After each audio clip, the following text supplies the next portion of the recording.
All right, we get it rolling on the Krueger Show after the NBA Finals, and it is final. The Denver Nuggets, the champions of the National Basketball Association. Hope everybody's having a great day. It is June the 12th. We come to you at 8:25 p.m. on the West Coast. Cool 25 minutes late, and 11:25 on the East Coast. I saw one chat that kind of got my attention. It's like, Larry is wasting our lives. Where is it? Here we go. Paul Cruz. Larry wasting people's lives. Big fan.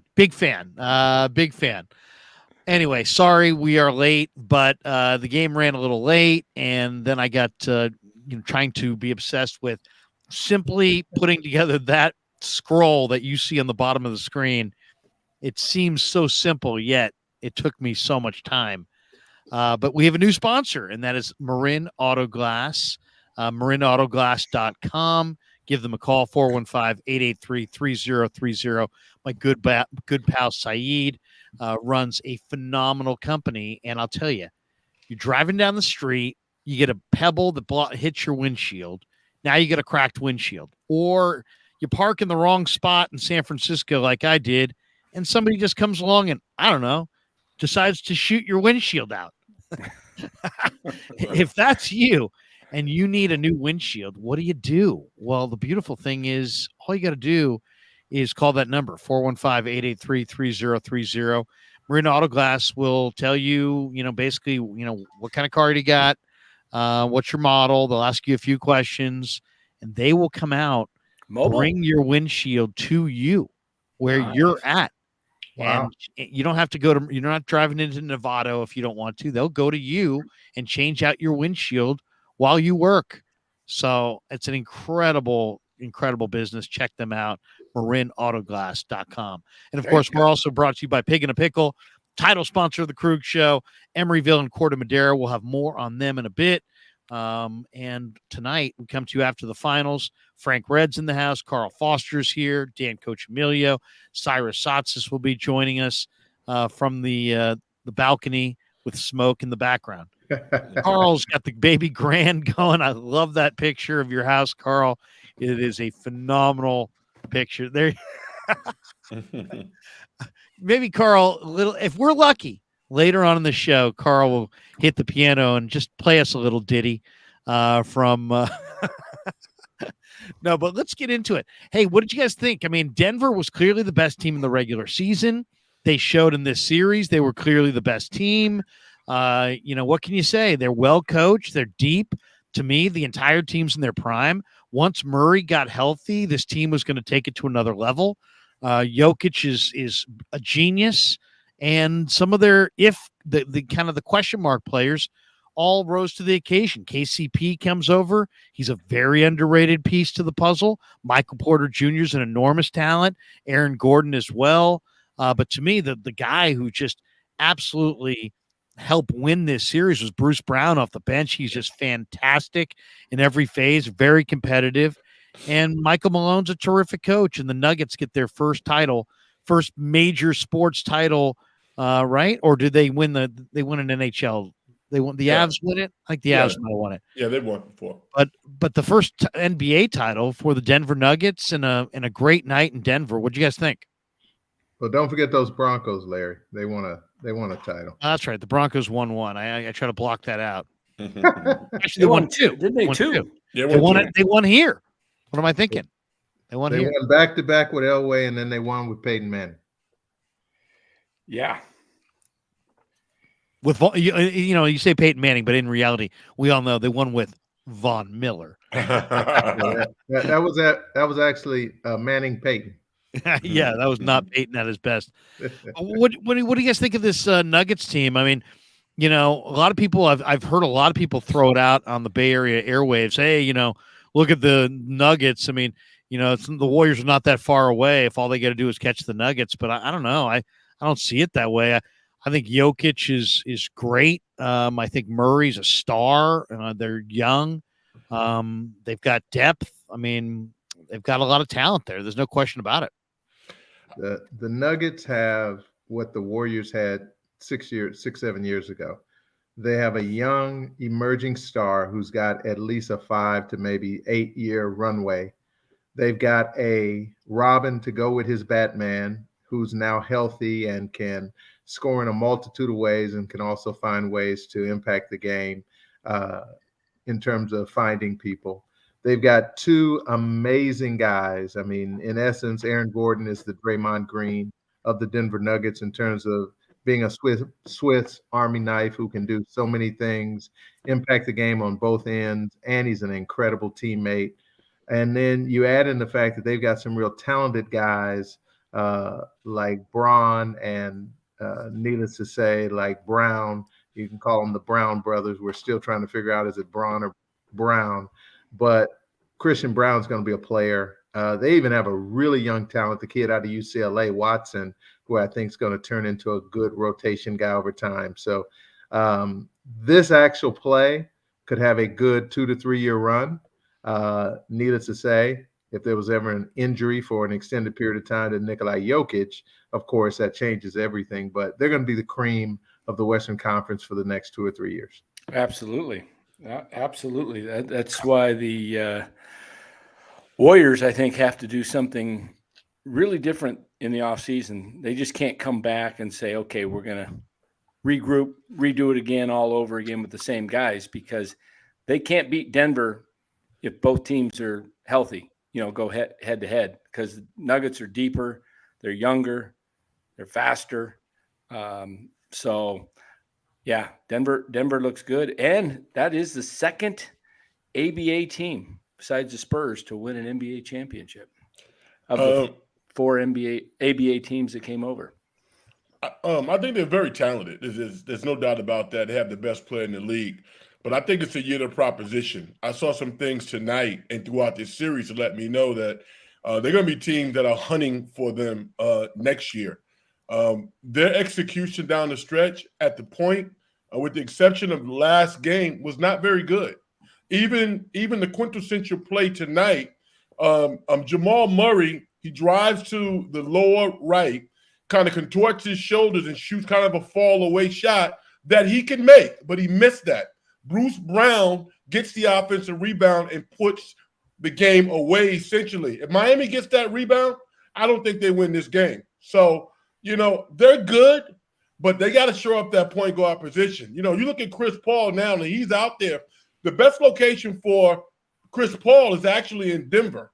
He would put them on an arc where they could win 2 or 3 championships in a row. If they come back with that team as constituted, I think there are other teams that will beat them, particularly the Warriors, the Lakers, the Clippers, because you cannot win championships in 2023-24 scoring in the 90s. It just won't happen. So I think they had a great year, but I think they'll be in trouble next year. We welcome in Cy Satsis, the man who's locked on Warriors, and, of course, the NBA draft coming up, a week away or so, roughly a couple weeks away. Isn't it like 2 weeks away? 22nd. A week from Thursday. Coming up. Cy, good to see you. Yes, you can see you. Cy, you look great, man. It's a nice little shirt you got on, and thank you. I love it, man. You get a haircut, Cy? You get you little trimmed up? Yeah, I had to get it. Or you got it in a ponytail? I was no. I'm not going to do that. I was looking like a hobo, so I had to do something, and here we are. Good to see you guys. Yeah, look at that. A man who just got real with his appearance there. For once, yeah. So we were talking a little bit about the finals. We'll get into the Warriors and some other things as well. Supposedly, there's a rumor out that the 49ers are considered a logical suitor for Chase Young. Whoa. The NBA draft. Yeah, which would be huge. Absolutely huge. You mean of Washington, Chase Young? Yes. Chase Young. I'm not saying it's on the doorstep to being done, but I just read that. We'll get into that a little bit. And then also with Carl in the house, it's Carl and I could just sit here and clear the room and just bore everybody to death with NBA draft minutia. But we'll try to bring everybody along with us so nobody actually just leaves the show automatically because we're in too deep of an NBA draft down cycle. Also, I'm trying to get rid of the guy in the chat who's just putting in AIDS. Wow. He shows up on my show too. Sometimes the guy's Oh, got you no, did good. no Danny life. brought his friends with us. He's been Yeah. on your channel for- way longer than mine, man. Thanks for bringing him over. That Yeah. age guy's been. That age Anyway. guy's got a lot of issues. Yeah, a lot, you think? On the other side, though, I want it's not just what Denver did. I mean, I don't want to give Miami a total pass, but I just felt like that last sequence. I mean, not that it mattered in the series, but that last sequence just kind of illustrates where Miami was. I mean, they didn't have a great plan. Throw it over to Jimmy Butler, make it happen, and more times than not, he did in these playoffs. And they've gone on this incredible run, but that's asking a lot. Other than that, they've got some guys who can, shoot the ball. And then Bam was awesome tonight. He had, I think, a double-double in the first half. Wound up with 20 and 12. I love Bam. In some ways, I look at Bam and I think that is the player that I would have loved to have seen the Warriors somehow get. But, that obviously is that's not happening. But the other thing that kind of stood out to me in this series was that if Cody Martin had played in this series the way that he had played in previous series, I thought he was getting ready for liftoff. I thought, watching him in the last couple rounds that he found a new level, was really hot, was going to get to the finals and kind of take the national scene by storm a little bit by how polished a shooter and scorer he's become. And then out of nowhere, he just kind of vanished. So what do you guys make of that? I mean, to me, those were the stories. I mean, they leaned on Jimmy Butler a ton. They were a pretty good team with a great coach that got pretty far with some shooters. But the real guy to me that led them there was Martin off the bench. I just loved his development. But when it got to the end, he just didn't. He was not a big factor in this series. The length of Denver was a significant problem for him. At times, it was a huge problem for Strus. When you've got defenders that are 6'9", 6'10", and then you're driving to the basket and you still got to shoot the ball over Jokic, who's still at least active enough to give some resistance, that's a big problem. And then the other thing is KCP just does a great job of chasing guys off the three-point line. He had some major mind blunders earlier in the series, but he really kind of hunkered down a little bit as the series went a little bit longer in terms of fighting guys and keeping them from going there. And the other thing is, whenever you depend on an auxiliary scorer, Larry, to become an elite scorer, Martin, as good as he looked in the last two series prior to this one, he's really just an auxiliary guy. He's not a great player scoring the basketball, but if you give him a lot of opportunity, he can take advantage of it. In this series, he just wasn't given that much of it. The best team won clearly. And now the question is, and by the way, Mark Hope, thank you. He says, love the show, gentlemen. I wasn't excited about these finals with Denver versus Miami, especially after LA and Boston went down 0-3 in the conference finals. But Nikola Jokic's sportsmanship was awesome at the end. There you go. A shout out for sportsmanship. What was the sportsmanship? I missed that. What did he do? Well, I just think that, he's just I don't know. I didn't see anything that stood out. He just kind of got hacked a bunch. He's kept his cool. He just kind of seems like a class act. I don't know. Did you guys see any sportsmanship that Mark, what are you referring to? What sportsmanship you? And I'm trying to understand that there's something sportsmanship you discovered. Warriors Twitter is trending on Twitter right now, and it's trending by a lot. And I have no idea why. I don't follow the drama there often, but anyone know why? You're locked on. I'm locked on the Warriors, not locked on Warriors Twitter. That's where I have boundaries for expertise. I don't know what's going on there. Okay, he goes. Here we go. Mark Hope is back. He says, I'm super happy for Jamal Murray. His injury was devastating for Denver, but they did it. Respect. Yeah. I mean, that was the thing. Jokic was leading this Nuggets team without Murray, and then they get Murray back to full strength. And, it's like almost like we forgot what a spectacular player he was. He was gone for so long. And you put, a spectacular player in the backcourt and a spectacular big man together, you're going to see great things. And that's what they've got. Now the question is what, from the perspective of all of us, at least from my perspective as the host of the show, I'm a Warrior fan. How do the Warriors somehow, I see everything through Warriors goggles.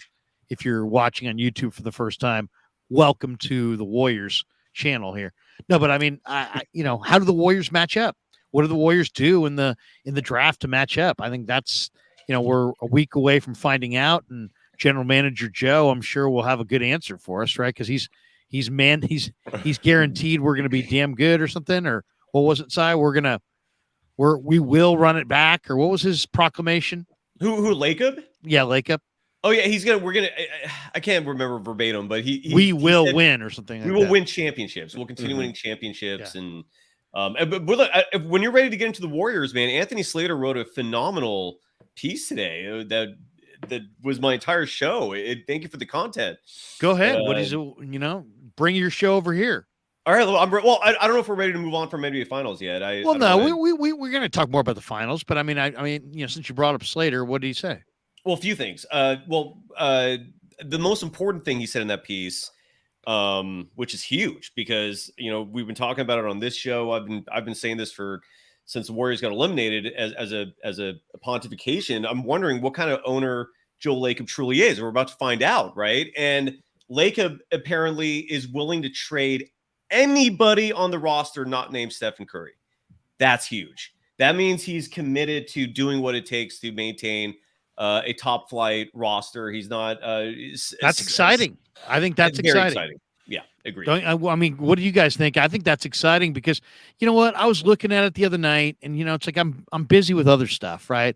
I get Niners mini camp, and I'm watching NBA draft guys, and because I like to, I'm watching Giants. I'm trying to lift weights every now and then with my teenager. Oh, by the way, I played horse with my 14-year-old. Okay. I said, let's go best of 4. Then he beat me 3-1. Then I said, best of 3. Then it was best of 5. Then I claimed best of 7, best of 9, best of 11. And he's like, Dad, this time I'm just going to put you away in straight sets. And he's just the kid. I've got a 14-year-old. I don't know. I mean, I said, you're playing baseball, you're playing flag football, he plays basketball, but I'm like, I got to get you playing basketball more because I could not beat this kid. And not only that, every shot I made, all my trick shots here, lefty, baseline, underneath, lefty, all these different things, round the back, he's just making them. Jumpers, and I went down. Look at you using your authority, just like trying to best of 7, 9, Seriously. 11. My brothers did that to me growing up. We always had 2 on. I wasn't going to let them beat me. It was always me against them 2, and it would be dinner time. Mom would say dinner, and we'd be out in the streets playing, baseball or football, and I'd be ahead. And they say, "Oh no, one more," and they'd finally get ahead, and they go, "All right, we're running in for dinner." And I fell for it every time. I never beat him. Are you kidding me? My brother's 5 years older than me. We played past dark, and basically my brother knew the score was we played till I won. Exactly. It's exactly it. And I'm dealing with a guy that played, went to the University of Hawaii, Hilo, Right. the college basketball scholarship. The other brother was all Pac-10, played for the Minnesota Vikings. And, I'm like 9 years old and I'm beating them when they're, 3-4 years ahead of me. And then they always had to, pull it out where I never beat them. So Mark Hope throws in. He says, talking about Jokic at the buzzer. He said he immediately hugged every Heat player. That's No, cool. he was. He's humble. He's though his brothers will mix it up on you, I guess, if you heckle him too much. How about well, the time he pushed? What was that guy he pushed in the back? Morris brothers. Yeah. Oh man, that was unbelievable. He hurt Morris back, I think, for the rest of the year. It was he caused whiplash and knocked him out for the whole year. Yeah, it was Yeah. crazy. Yeah, So how does Golden State kind of match up, Si? What are the options here? What are we talking about? Today I listened to 95.7. By the way, I'll be filling in Thursday and Friday nice. for Dibs with the great Mark Willard. So catch me Thursday and Friday on the game. Cool. But we'll be talking Warriors, I'm sure. The draft is approaching. Today it seemed like an awful lot of conjecture about Karl Anthony Towns. Really? Every day there's a new veteran. And, I get it because the veterans move the needle. But in my mind, and I feel very strongly about this, I just don't think you're getting it done that way. I don't believe in that. I don't think it's possible. I don't think there's enough money. I don't think you have enough roster space. I don't believe that they can go in the free agent market and find all these guys and put together this winner. I think they have to actually do it the way they did it originally, which is just go into the draft and handicap that thing and find the best players. There's 2 or 3 or 4 really good players that are going to go from 15 to 50. Find them, draft them, and bring them in. I mean, you could do both, Larry. One thing that was revealing in there were a few nuggets in that piece. One was that Lacob is willing to trade anybody besides Steph. That's huge. Although I would not trade Looney for almost anything, given how much money. His contract's phenomenal. He's phenomenal. But with that said, whatever. Another interesting thing is that he also said, and who knows what this means, but according to Anthony Slater, Joe Lacob will not let money dictate the roster. And I think that references that $400 million number that we've heard him say previously as maybe not being a barrier, that maybe he will go above 400 million. He basically said that he'll spend whatever it takes. If that's true, you can still use that 19th pick and make some other moves as well. So yeah, man, that story was awesome. I think if you're a Warriors fan, you're loving what you're hearing from. Well, from I mean, everything I looked at, and I looked at this team, and I looked at where they're at, and I'm like, the one that's really tough, and I don't know, this is tough because Klay Thompson might be my very favorite player in like Bay Area history. If I had to go cross country and listen to somebody talk all day, I'd probably rather go with Klay Thompson than almost any Bay Area athlete. He just seems like an easygoing guy. And then when they had the basketball clinic out there and I brought my kids, the guy was just awesome with the kids. I mean, just incredible. I mean, helping them out and having fun and, being a big kid himself. And, Klay's just gold. He's just golden. So it's like, I love that guy and I really don't want him to go. But man, that 43 million is so, I don't know that that's a huge amount of money and for what he's given you. And it's just like, I don't know. It's like, and then what happens with him? And it's like, do you figure out a way to, I don't know. I mean, to me, that's the one where, the hard decision that has to be made. I think he's the guy that I would move on from, just from the standpoint of, you get a couple different players, maybe you get some picks, you start to, I don't know. I think that's an awful lot of money. And it seems like he's going to want to take a haircut to go to 30. And in reality, I think he should take a haircut to go to like 15. And then that's really a tough conversation to have. And then do you want like a resentful Klay who's made you a ton of money and everybody knows it, sitting there pissed that he's making 15? You know what I mean? But that's what you need him to make. It's a tough situation. I think he's the one guy that I would consider moving that I think other teams would want. You know what I mean? That has value. Yeah, I think you're right. I think that an upcoming team that has some aspirations, maybe like an Orlando or somebody like that, has a lot of young players, would be I think interested in having Klay Thompson's work ethic, his professionalism, and his championship medal.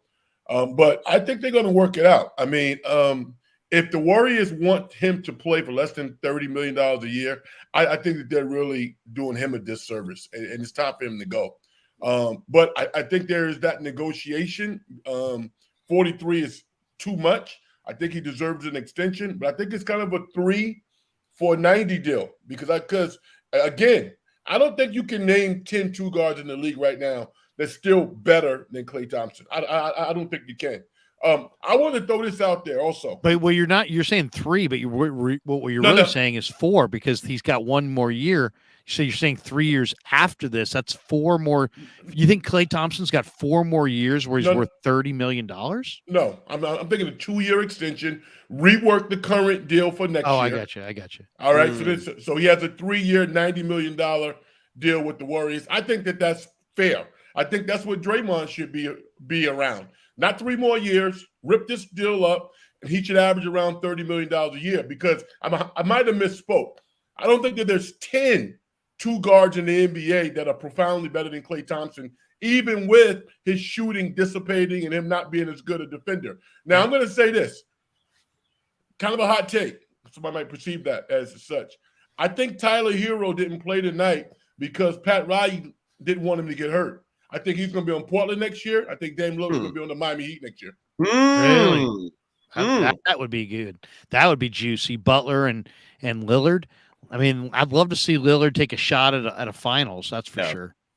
You know, Sai, you mentioned this about Lacob and anybody named not Curry's, up for and this 400 million number.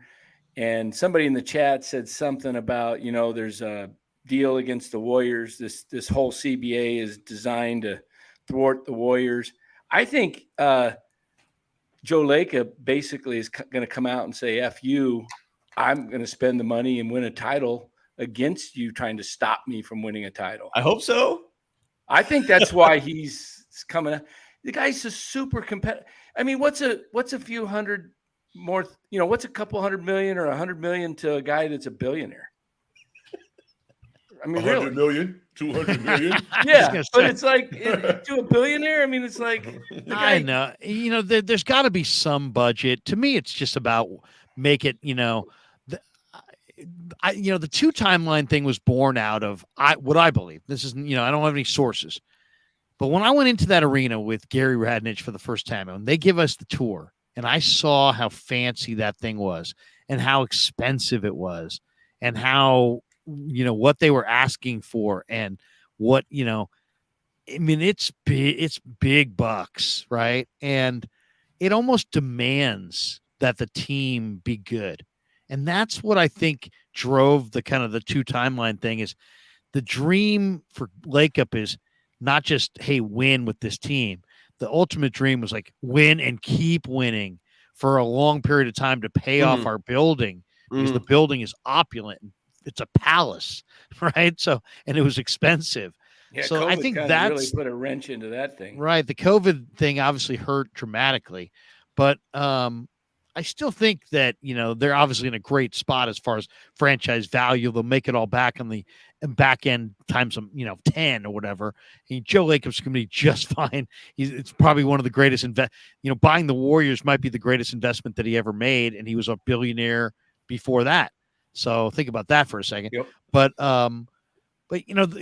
as far as where are they going on the payroll, I mean, I think they ought to try to go, the draft route and see if they can find. To me, if you really are light years ahead of everybody and you're smarter than everybody, then the draft should not scare you. It should be an awesome opportunity, because Jokic was a second rounder.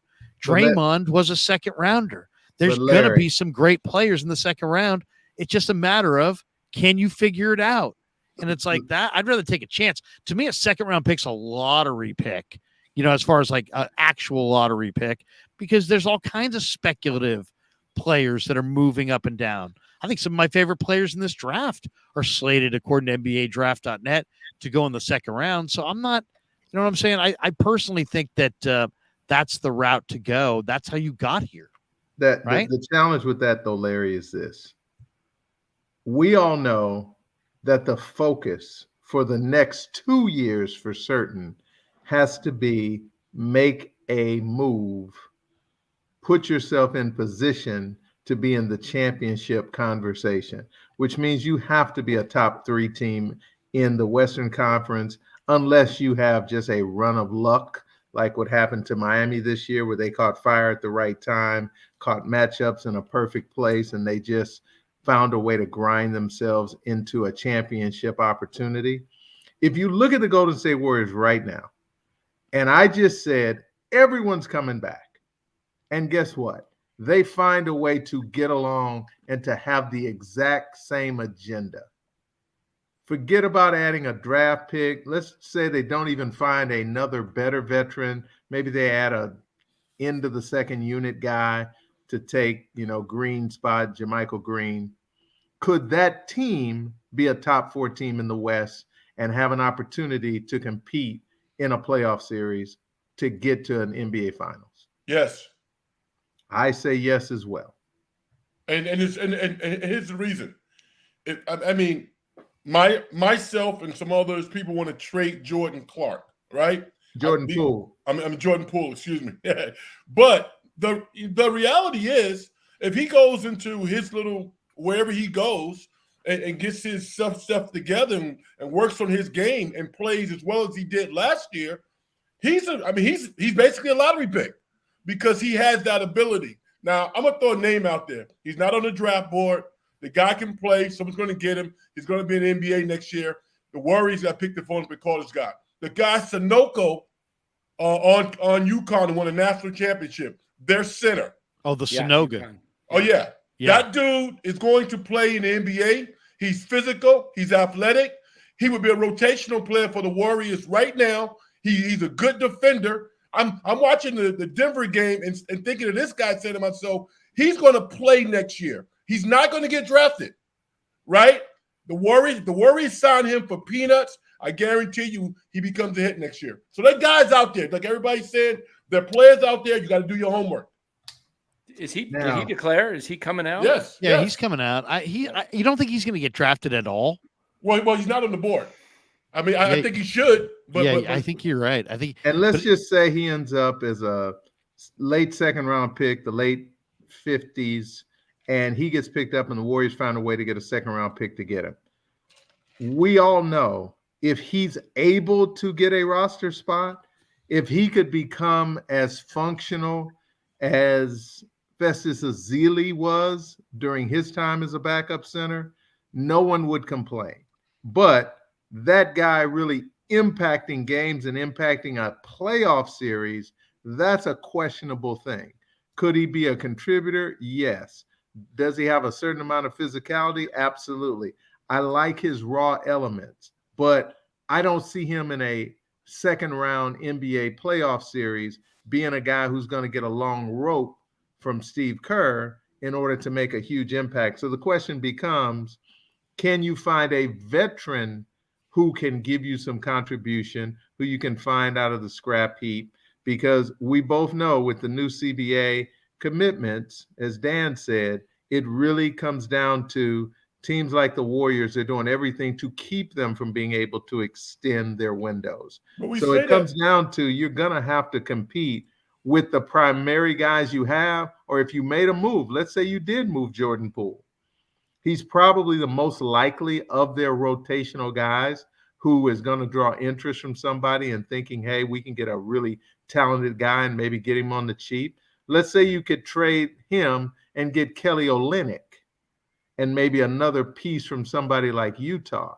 That guy could potentially be a rotational guy in a playoff series that Steve Kerr would trust because he stretches the floor, he can be physical, he sets screens, and he's got a pretty good basketball IQ. So they're going to have to make their bones next year with the majority of guys that they're making their bones with now, and just hope that they have health and they can find the consistency come playoff time shooting the basketball. By the way, the UConn kid, Adama Sanogo, 6'8", 260 from Mali. He went to the Patrick School in high school. Guess whose NBA comparison is on NBADraft.net? Who? Leon Poe. Oh. Yeah, I love that. You like that one? Oh yeah, I love it. I mean, Leon was better, but he plays like Leon Poe. His game is within 8 or 9 feet. That's his game offensively, but defensively he can extend to about 15, 16. He's athletic. He got great hands. He's a little older. He's physical. Yo, this dude won a national championship. Anybody who doesn't draft this guy, I'm like, what are you guys looking at? Oh, that's why I was a scout. Yeah. This guy's a player. And he's a big man inside. You know, it's funny, the interior players are so devalued in today's game. But even, the draft is kind of a weird thing because, we saw Connecticut just take apart the college basketball field, right? Jordan Hawkins is projected to maybe be there for the Warriors at 19. I mean, I doubt that, Larry. I highly doubt that. That's where he's projected, Cyrus. On some, but a lot of them he's projected top 12, 10. Yeah, I've seen like top 10. And his stock's rising. It would shock me if he fell. He's 11 on this one right now. If he were available to the Warriors at 19 and you drafted him, how much does he play next year? Hardly. And who's he playing? Moses Moody and Kuminga can't get runs in their second year. I mean, what makes you think a rookie's gonna get run? This guy's shot is more pure than those guys, I think. Is he a His freshman? shot's not at more UConn? pure than Sophomore. Moses Moody. Sophomore. So he's got 2 years of college. I don't know about that, Carl. and- He And shot the doesn't heck out Paul of it and this year. Junior have a pure shot? And I don't know. Yeah. I love Moses Moody too, but Jordan Yeah. Hawkins off of screens, I think is a better. I don't know. I feel better about him coming off screens right now than Moses Moody. Yeah, but they're not going to call screens for him. That's the problem. Fair He'll be enough. setting an off-ball screen and sitting in a corner, and he's a really weak defender. Not saying his skill set is weak defensively, but physically he's not strong, so he can only guard one position basically. And you've never seen him shoot it from NBA 3. So even just adding that distance to his shot is going to potentially knock his percentage down. No disrespect to him. I think he's a nice young prospect, but he's 2 years away from being a year away. I'll say that Fred VanVleet going into free agency, that news today, Yeah, I think opened things up for the Warriors talking with the Raptors, just because Toronto's going to need a point guard. Jordan Poole can handle that role. They've got 2 players on expirings in Anunoby and Siakam. Yeah. I mean, if the Warriors if the Warriors aren't sweating reducing that payroll, I think it trades there. I think they can make it, and if they can make a deal, they're back in contention, man. Siakam turns the Warriors immediately. Oh, back you know on what, Cy? That's a great thing. I put I agree, together a Cy. trade I like it. a couple of weeks ago, and I ran it through the tracker, and I sent it to Ryan. Just curious what he thought of it, because I was thinking, what do you think of this trade? He didn't like it because of Poole and Wiggins being on. So what was the deal? What is Yeah. the exact deal that you're proposing there, Cy? Well, I'm not proposing anything. What Dan's proposing? I'm curious. I had one. Toronto sends. I was sending Wiggins and Poole, which have 4 years left, to Siakam, 1 year left, and swap draft picks 13 and 19. You can't do that. You can't. Well, the 19th, the Warriors can't legally trade the 19th pick because they don't have their first rounder next year. It's some weird stipulation. Right. Their pick next year is They top can 4 trade it, but protected. not till after the draft. Correct. Yeah. So you could, in theory, like arrange for the player and stuff like that. But sorry to Maybe you could get Van Fleet now. Maybe you can throw in. I don't know. Maybe you look at getting Van Danny, work on that Fleet trade. Get back to us. and Siakam with Klay in Poole or something like that. Klay, Draymond, and Steph are going nowhere. Thank you. They're I don't going know. nowhere. I would think not. But no. Listen. Eddie D always used to trade his guys a year early. This is basketball. And then, let me tell you something, man.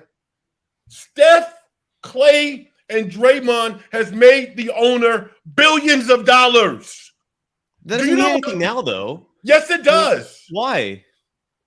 How? I don't get it. Well, let me say this. The difference between basketball and football. Basketball, you got 5 guys. Yeah. The money's guaranteed. You got to want these guys to go out there and play and give everything that they have. And know why they do that? Because they want to. Not because they're coached up or no, the money's already in the bank. So this is a negotiation between these guys. This is not like 1975, man. These guys are invested in the Warriors. Those 3 guys are. And if some of them gets moved, it's because they've had a conversation around that. I just said, Well, no, here's what I think we're getting to. As far as the trade possibilities in the NBA, at the end of the day, I mean, I've talked to agents about it. You're moving massive contracts with tight stipulations. You're really trading contracts for contracts. I mean, only certain deals can be made. I don't think they're necessarily in a rush to move Klay Thompson, but like some of the ways and options that may exist out there may include, grouping a big amount of salary, especially if you're talking about guys like Siakam. Doesn't Siakam make $40 million almost? Close to that, yeah. So you have to match within 75%. Yeah, So- it worked when I put it through the machine. But Not that would Klay work. has to be moved. I just think that I think that Lakeup is tied for sure to Steph, and I think he's really tied to Draymond. But I think there's enough regression in Klay's game that they would at least consider moving Klay if the right situation happened, because I think his contract is such that he might be attractive to certain teams, and there might be deals that are out there that work if he's involved. I'm just saying, I think the Warriors may have to be kind of flexible, because I don't think they want to break it up. I don't think they want to move Wiggins or Steph, or really their young guys. I know there's reports about Kuminga and Moody, but I don't really think they want to move those guys. Yeah, I think Larry, you're right with about Klay being just an unbelievable guy, and I love Klay. I mean, he's like a giant kid, he's just great guy, but they're not. I don't see Klay, Steph, and Draymond coming back a year older, being able to compete with the Nuggets, maybe even a team like the Kings. The teams that got their guys. Exactly. Those teams are going to grow up and get better. Right. Teams that have guys that have been playing for 6-8 years, that are in their mid to late 20s, are going to rule the league for the next 10 plus years. The Warriors you mean like Boston? Well, the Warriors in 2015 had all their guys in their mid 20s, and they had been playing together for 5-6 plus years, and they just meshed and got better each year. And Denver would have been there maybe last year, but they, their health. But how are the Warriors? I mean, we saw Klay just like flame out in LA, and he's a year older. I'm not saying he's washed up, but Father Time catches us all, and he's not going to get better. Why would somebody else want him then, Dan? Why would somebody else want him then? Somebody might want to move money off the books so that they can have. He's got 1 year left. Okay. They make these deals, and then they get rid of him, and then they have all this money for free agency the following year. So what you're saying, Dan, is that there's a team out there who wants to get Klay Thompson as an expiring contract, who don't believe he's valuable. The same guy who, in this year where he flamed out, he averaged over 22 points a game. He's very valuable. He led the league in 3-pointers. But I agree. And you're talking 6 months later, he had a bad series. He played poorly against the Lakers. It goes a little more than that, Carl. It wasn't what like he had a hot February, but then when you look at his numbers, March he declined, April he declined more, and that decline continued in the playoffs, where he basically just vanished. I mean, we didn't see him in that Lakers series, and it's concerning. You can't just ignore the fact that he had one of arguably the best offensive month of his career in February, and then it all started to go downhill after that. Downhill. Explain what downhill was. There's a difference between numbers were lower and going downhill. Did he average like 15 a game, 16? He shoot like under 40% from the floor? From two, like under 30 against LA. No, I'm not talking about an isolated series. Jimmy Butler didn't look good in the NBA Finals. You think Pat Riley's ready to move off of him? Well, it was two series, 1 and 2. His 2-point shooting was awful. That was the part of his game that was noticeably in regression. He did lead the league in 3-pointers made. That is true, and his 3-point percentage was good. But between his defense, his inability to create his own shot, like he's not good off the dribble. He's just not. Like maybe that part of his game was okay at one point, but it's just not there now. And here's the thing, Cyrus. As a coach, which is why Steve Kerr went to him, you explain, hey, here's what I need you to come back with. I know you're going to hit the bolo ball, but I need you to improve in this area. There's 2 things you have to ask.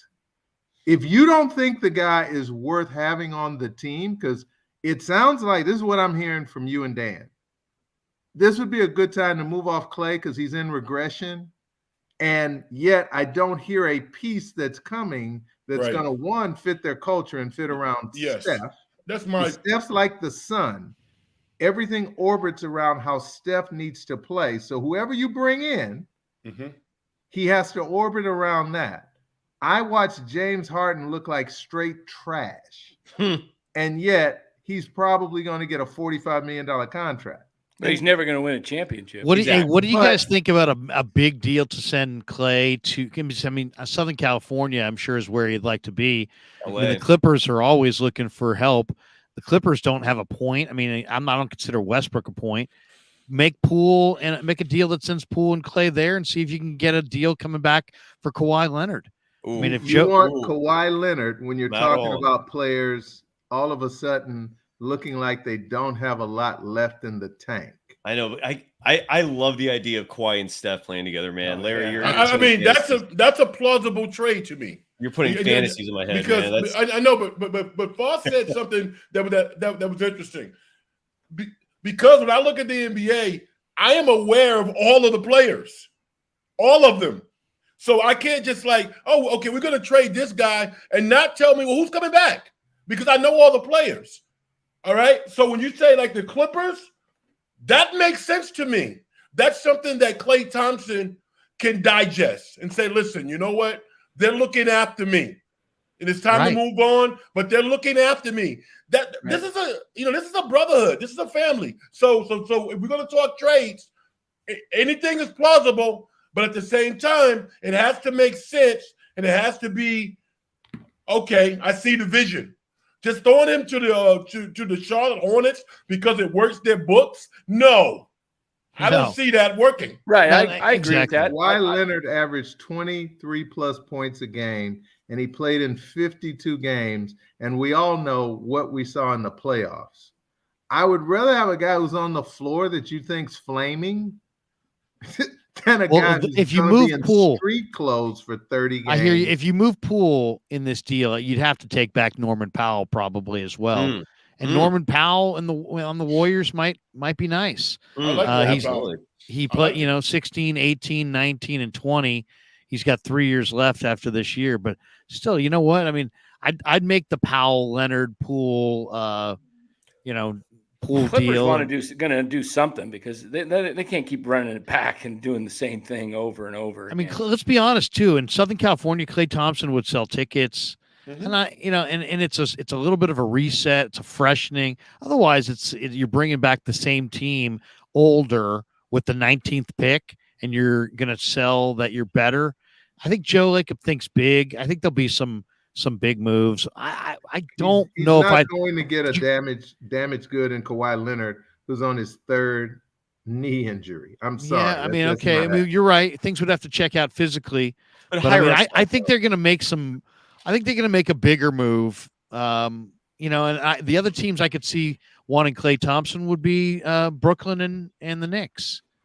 I think both those seem like they could be fits for Klay Thompson as well. He's a big star at this point, and New York always loves big stars. And both those teams have huge contracts. You could go Dinwiddie and Joe Harris and a couple of those late first round picks and take a couple stabs at some young players you like sitting there in the 20s. To me, something like that now becomes your starting two guard. Well, I mean, you got other moves that I'll tell you why. When you talk age, though, you look at Steph. He's 35. But he's still got a young body because he's such a late bloomer physically, and he's getting stronger. Klay's going to be 34 next February. His body type with the Achilles and the ACL, you don't get quicker at 34 with coming off those injuries. His body style is more like almost like a Boris Diaw type. Boris got big as he got older, and he became this, but he was, I just think Klay's lateral movement is lost a step. And, he was a lockdown defender before the injuries. He was the guy that they said, okay, put Klay on the best offensive player and he'll stop him. And he was unbelievable.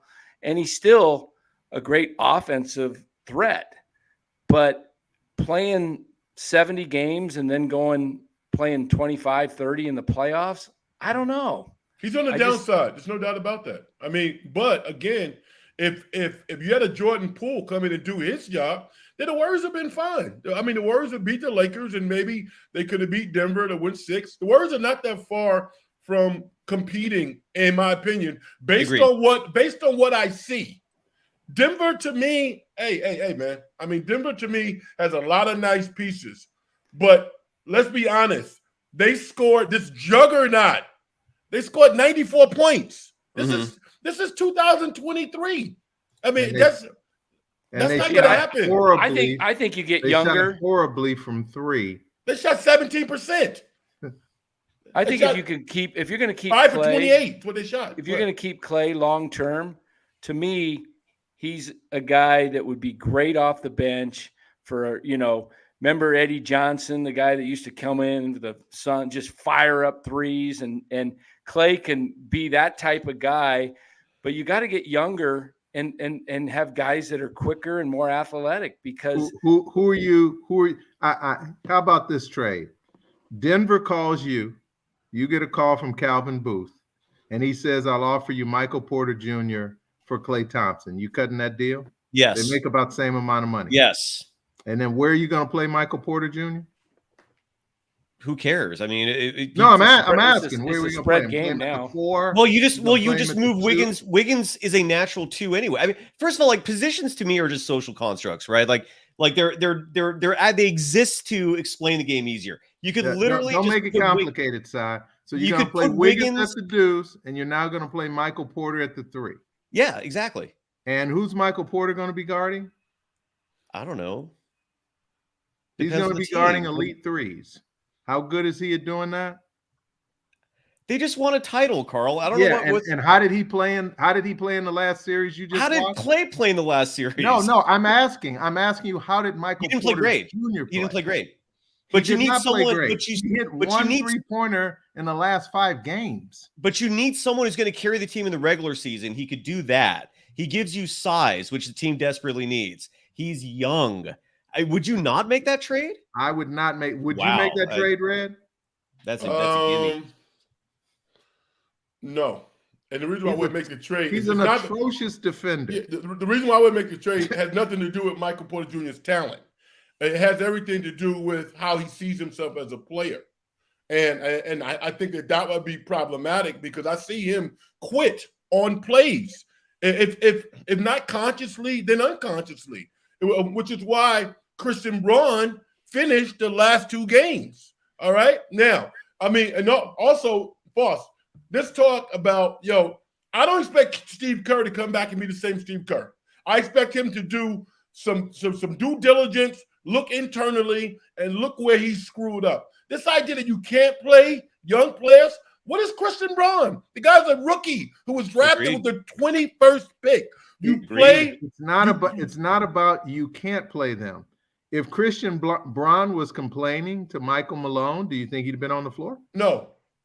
He's an incredible teammate. He was focused on the win. What's the point? Well, I think Curry's going to focus on winning. You think Curry's not going to receive some heat from the owner? He's going to get some heat from the owner.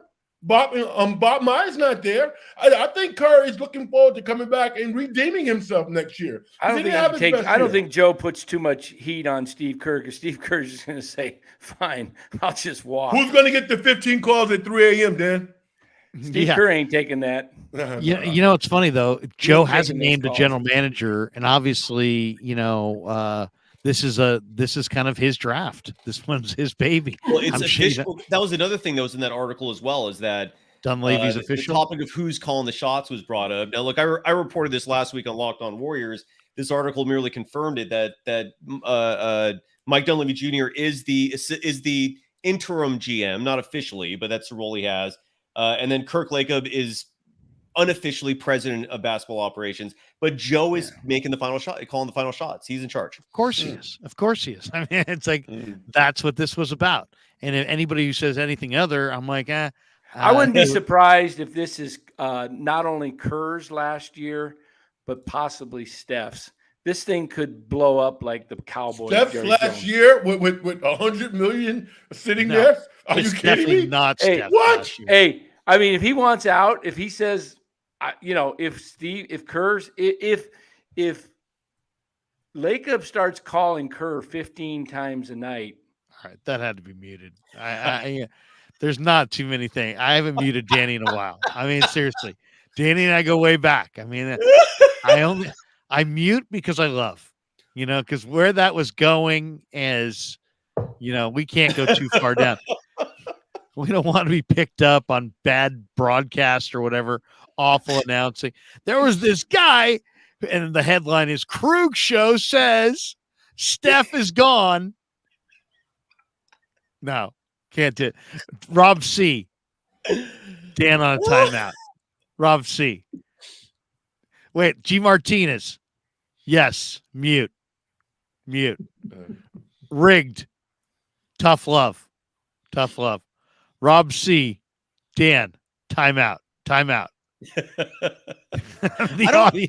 The audience. Wait a second. This one, Kevin F. Censored. Yes, censored. We had to. But I was laughing more so at the Lacob calling Kerr 15 times a night. I just the thought of that is insane. But like that's who Bob Myers was. Like someone's got to be taking those. Lacob's calling someone. Is Dunleavy Jr. going to be that guy? Is Kerr going to be that guy? I mean, it would be a fun job to pick basketball players, but seriously, that might be the question of the night. How much money would it take for you to have Joe Lacob call you 15 times a day about basketball? Carl, Hey, Joe, Carl, it's Joe. My point was Vukovic. I need some Vukovic knowledge. I'll be happy to take the calls. Well, how much? Give me the money. I'll take the calls. How much money I'll do you take the need money for a year. Carl, I'm thinking about DiVincenzo. We shouldn't have gotten rid of him. Carl, it's Joe again. Hey, I respect the guy a ton. I'd be happy to work for him. Hey, I was just saying this. No. My point is this. I thought enough time had passed. We forgot what you were saying. If the thing falls apart next year and Kerr is getting tired of it with Myers being gone, Myers was the bridge to the whole organization. He was the guy that made sense when everything was nuts, and he was just a calming influence. Him and Kerr are very tight. If Kerr sees this thing is not going well next year and that it's his last year on contract and the team's not doing well, and he just says, you know what, I'm going to step aside. My point is that Curry, the league is run by players. How did Kevin Durant get out of Brooklyn so early?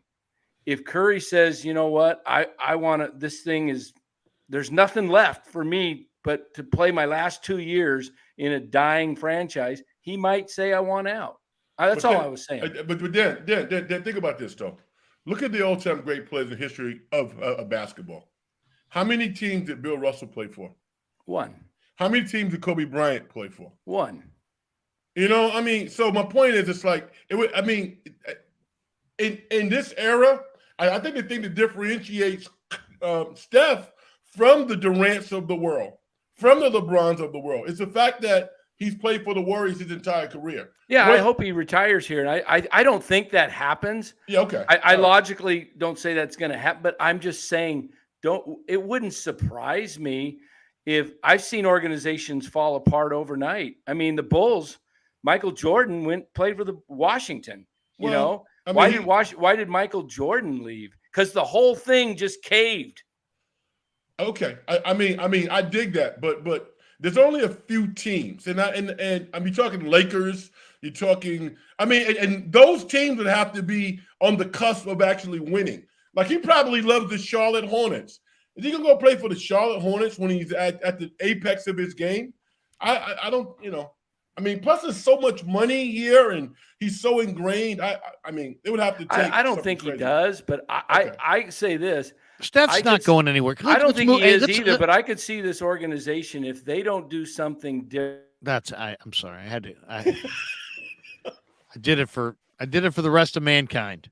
All right. I did it. I love Dan. We talked on Dan's channel the other night to 11 people for like 90 minutes. How'd that go? Probably more like 3 hours actually. Damn. We had an incredible live stream. Friday night at Dan's was just wild. That's the name of a weekly bit right there. Friday night at Dan's. is wild. Yeah. And Dan's on the NorCal Sports Network. All go over there, sign up, like, subscribe, throw your stuff around. You own the place. You get your run of that place. You kidding me? And then, of course, Frank's got his YouTube channel going. Frank, how's the channel going? It's going great. It's going great. I mean, there's a guy, Mark, I mean, who I think it's like me and Mark and like a couple of squirrels, but we're having a ball.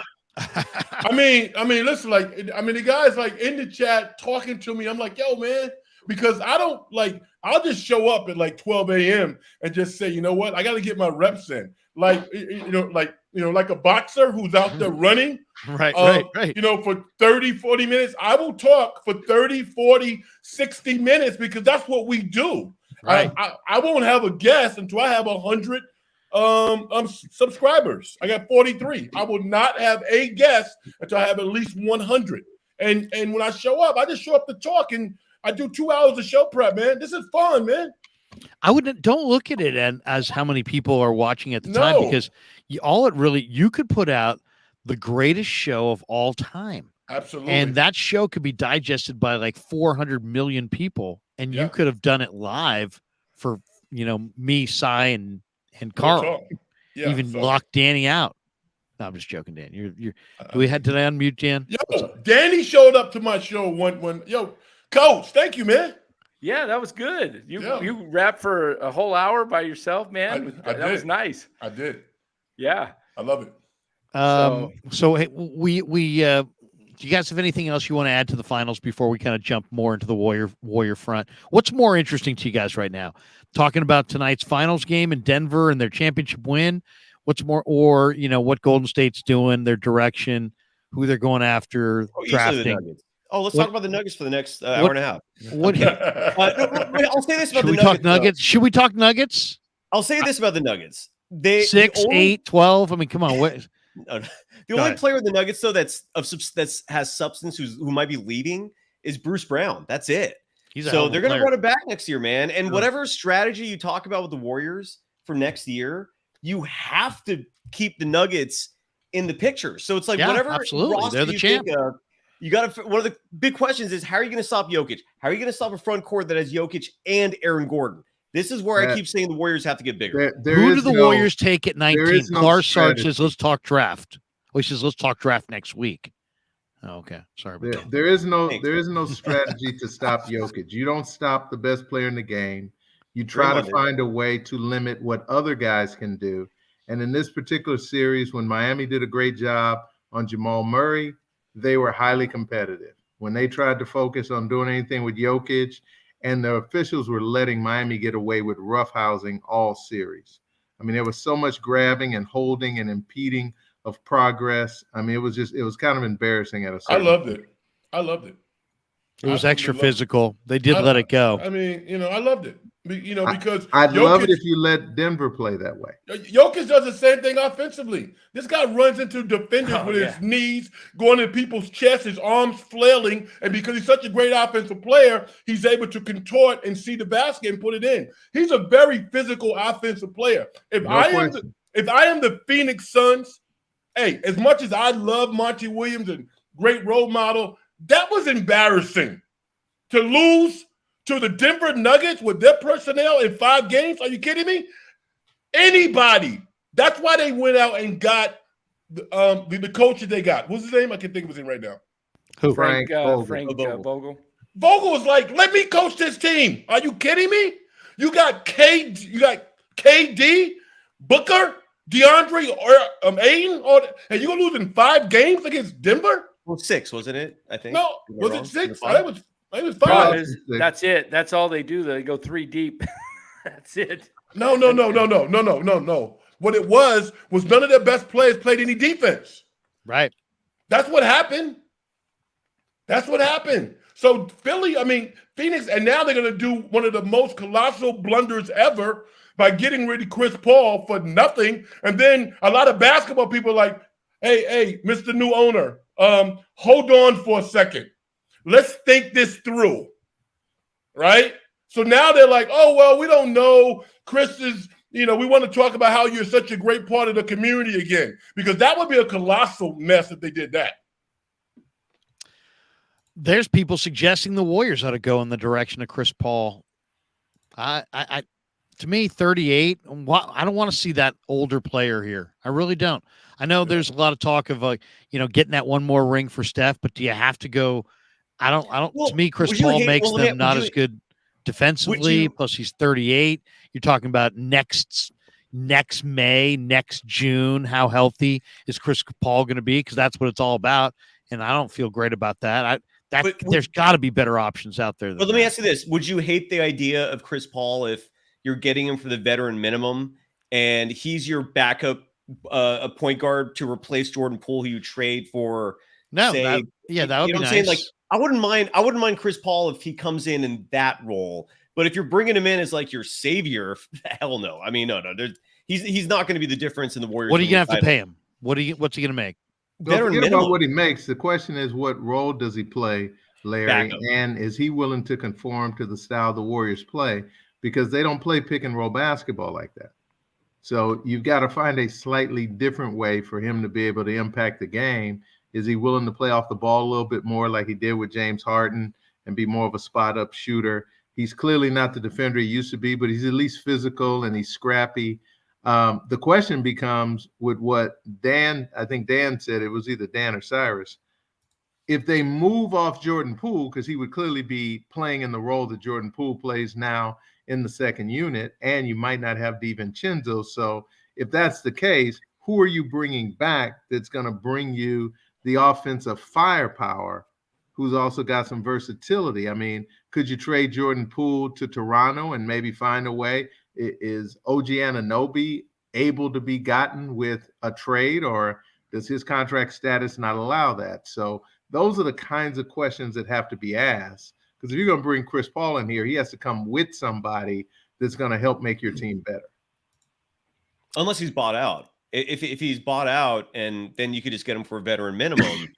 I don't hate that idea. Like, I don't hate bringing him in, for paying him next to nothing, and having him as a bench player. But you're right. If you're giving up assets to get him, fuck no, man. I mean, he's 30. He's what, 38? Okay, so 30? I mean, if then there's also Seth Curry's out there. Which could Seth take a lot less money and be a cheap bench piece for the Warriors? And if you had both those guys, then you definitely don't need Jordan Poole. And you could probably trade Jordan Poole and kind of change the look of your team.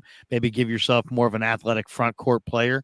But Poole makes a ton of cash, and it's going to have to be the right situation, the right kind of trade.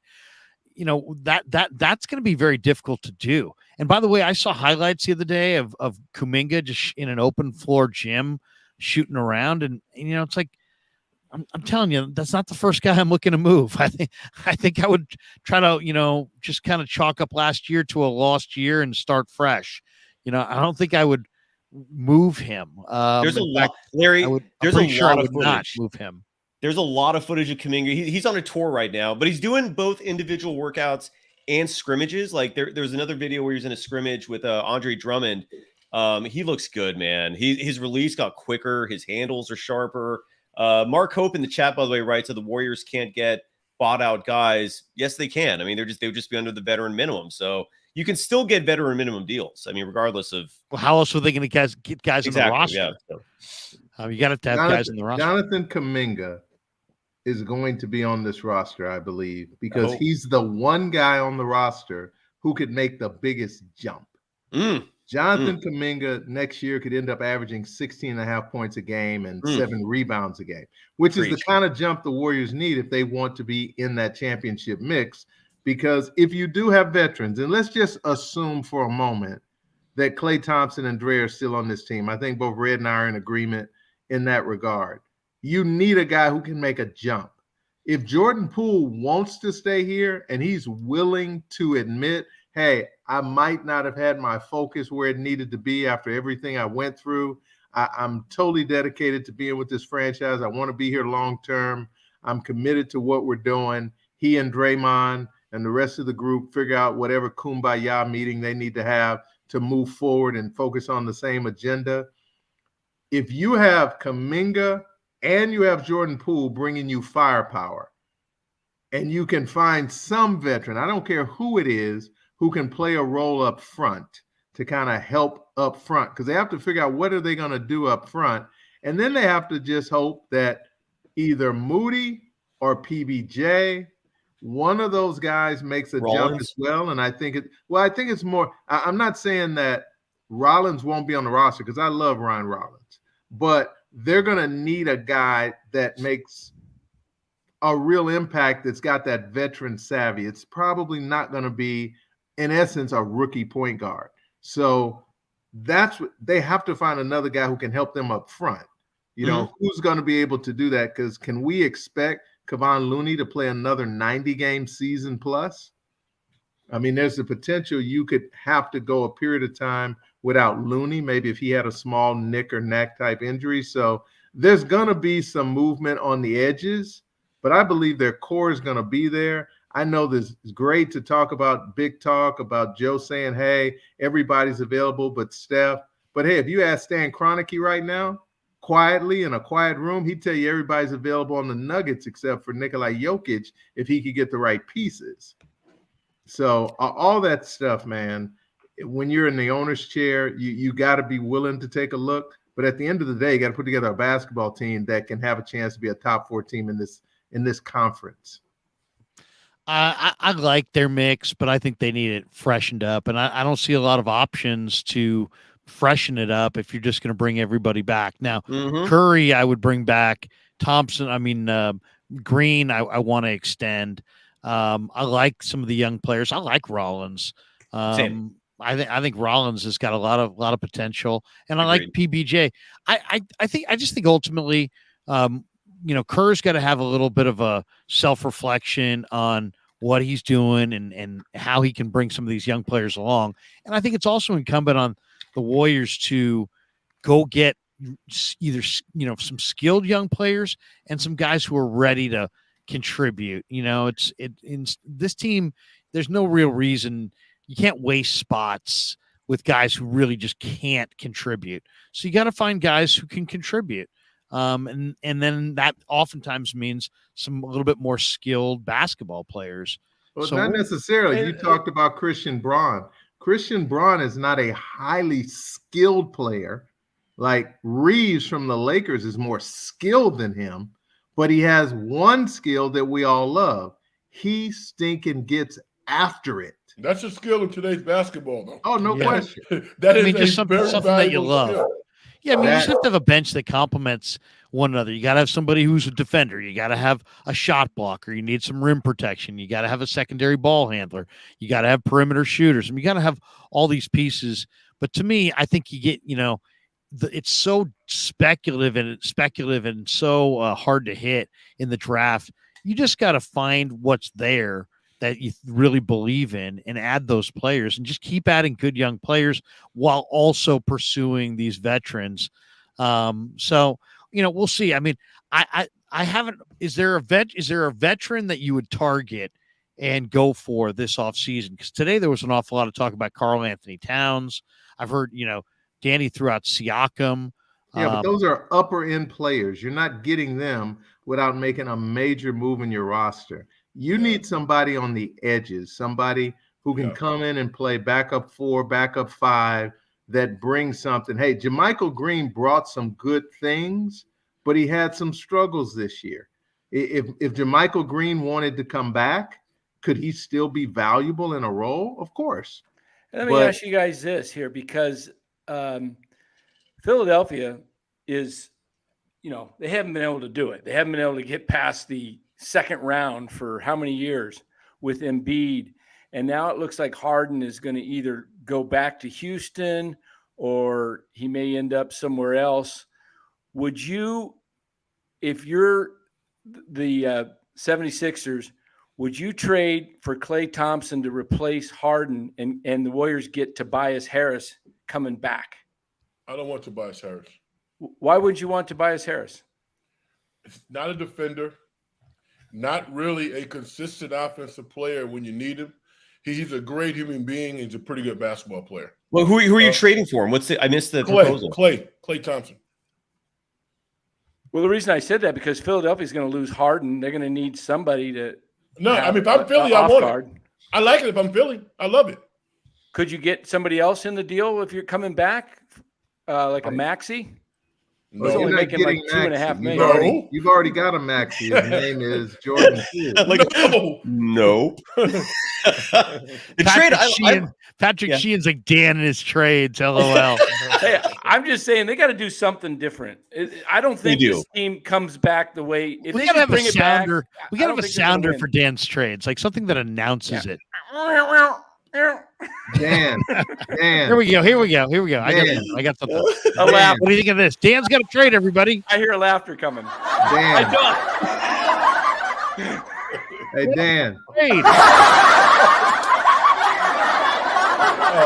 There we go. Yeah. Danny's got another trade. I got to get that thing on mine. What- Oh man, that's hilarious. I love Yes, yeah. Gary's enthusiasm. Hey, I've got on my 49er jacket, and I know he's thinking draft. But like Red said, the NBA ain't football. And if you can add a subtle piece, that's great.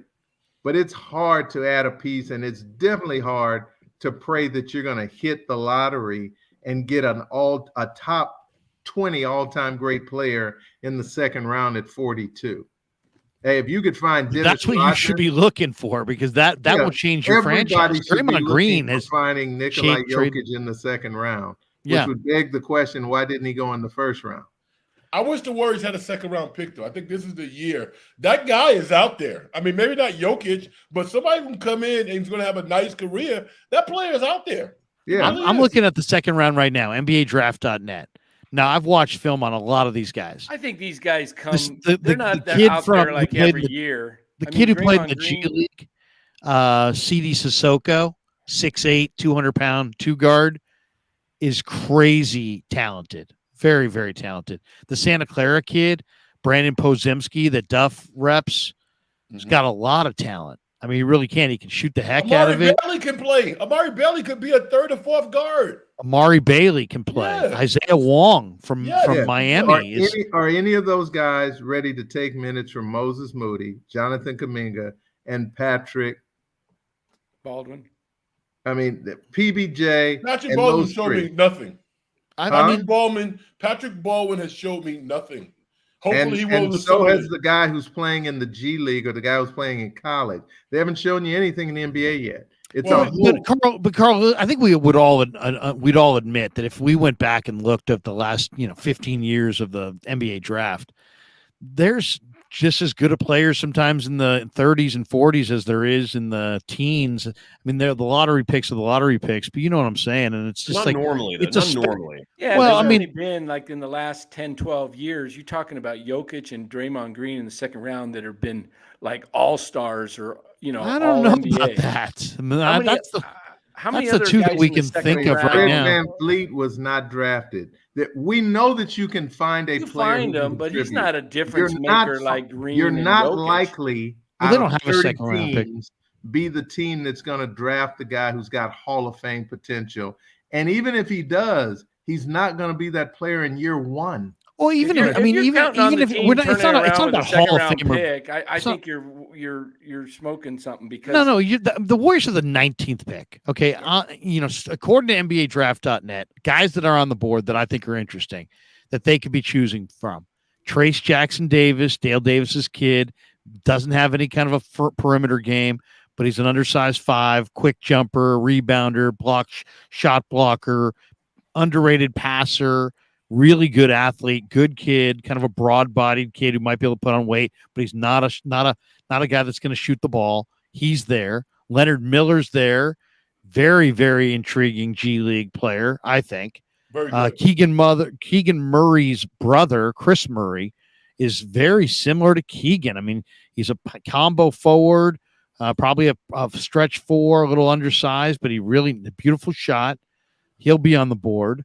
Ben Shepherd from Belmont, who I think is a very polished 2 guard, even though he played at a very, really small school. He's going to be there. And then you get into that second round crew that I mentioned: Sissoko, Podzemski, Amari Bailey, I really like the kid from Marquette, Olivier Maxence Prosper, who was really good in Chicago. I also really like Tristan Vukovic from Serbia. He's very polished. The Penn State 2 guard, Seth Lundy, is a 6'6" guy with a beautiful stroke. Great shooter. Red already mentioned Adama Sanogo. He's a kid projected right around there. Amani Bates is interesting to me. So, I mean, there's some interesting players there for sure. Guys, very good talent. And if you're a developing team, those are good pieces. But the Warriors are not counting on the guy drafted 19. Exactly. To beat out guys that they already drafted in the first round. Right. But why These not, guys though? are. But why not? Here's why, because they're not better. You can't tell me any of those guys that you absolutely know, anybody outside of the top 15, the guys that we're all looking at for top 15. But it's a speculative draft, Carl. But hey, Foss, let me say this. When you watch, now, here's where coaching matters. Steve Kerr cannot come back and coach the team the way that he did last year. One of the things that Eric Spoelstra has done this year, the reason why he was able to play a lot of guys, he extended his defense. Which rookie did he play in this series? Yo, man, Gabe Vincent. Gabe's not a rookie. Gabe's no, hold on. Been in the league multiple years. Hold on. He was a free agent. Yes. Right? He's a young player. Matt Strus is a young player. 27. Come on. But Foss. These guys are young players. I'm saying you can go get one of those guys. But somebody that you think you can get in the margins and try, who's actually already ready to understand what NBA basketball. What about Highsmith? He played Highsmith this year. He did. How many years he been in the league? He's a rookie.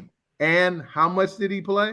Foss, you're trying to quantify your Foss. Every time I give you an answer, you try to quantify your rationale. I'm quantifying it, Red. What I'm saying is you did not see. I like Hightower. He didn't touch the floor tonight in a but he played a lot this year.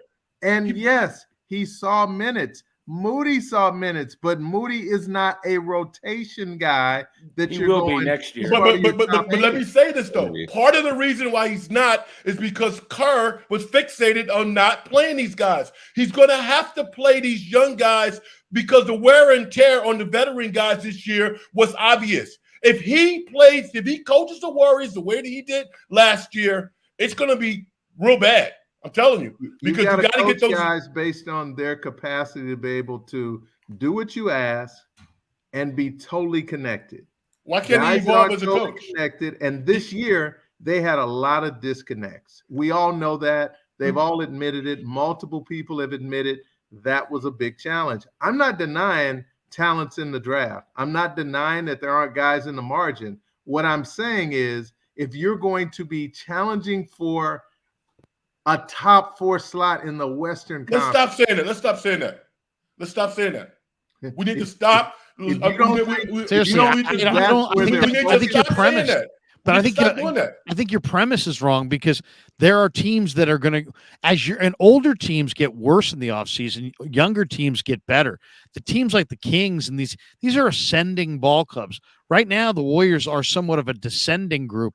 I personally think that, you have to look for both, right? You got to look for some veterans that fit on the margins.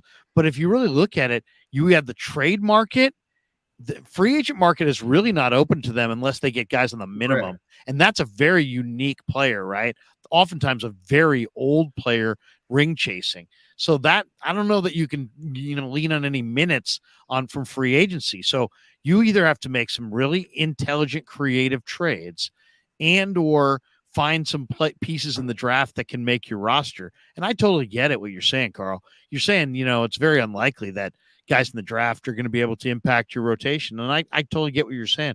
Because you've got guys that have more time invested in the system that actually have talent. Right. And they might be ready to take on those roles. I think your mandate, though, is, well, let me just make this point. I think the mandate is bigger, which is, the Warriors have to really think about keeping this thing going. You can talk about the delusion or the uncomfort of 2 timelines, but really the 2 timelines was born out in a very solid thought, which is you got to keep finding foundation piece players, not just veteran role players. So I think it's almost incumbent upon them to, if they do believe Joe believes he's light years ahead of the rest of the league, then the draft is a perfect opportunity to prove you're light years ahead by picking the right players, because the right 3 or 4 selections and the wrong 3 or 4 selections have a monumental impact on your team, no matter what veterans. Well, then they better add pick in addition somebody that has more than 1 year, be a one and done guy, because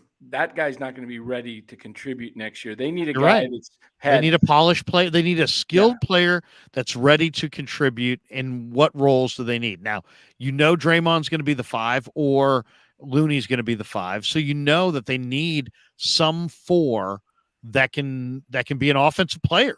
Yeah. So, an offensive skilled player that can score and stretch the floor. So it's got to be kind of a stretch 4 type player. That's a piece they need.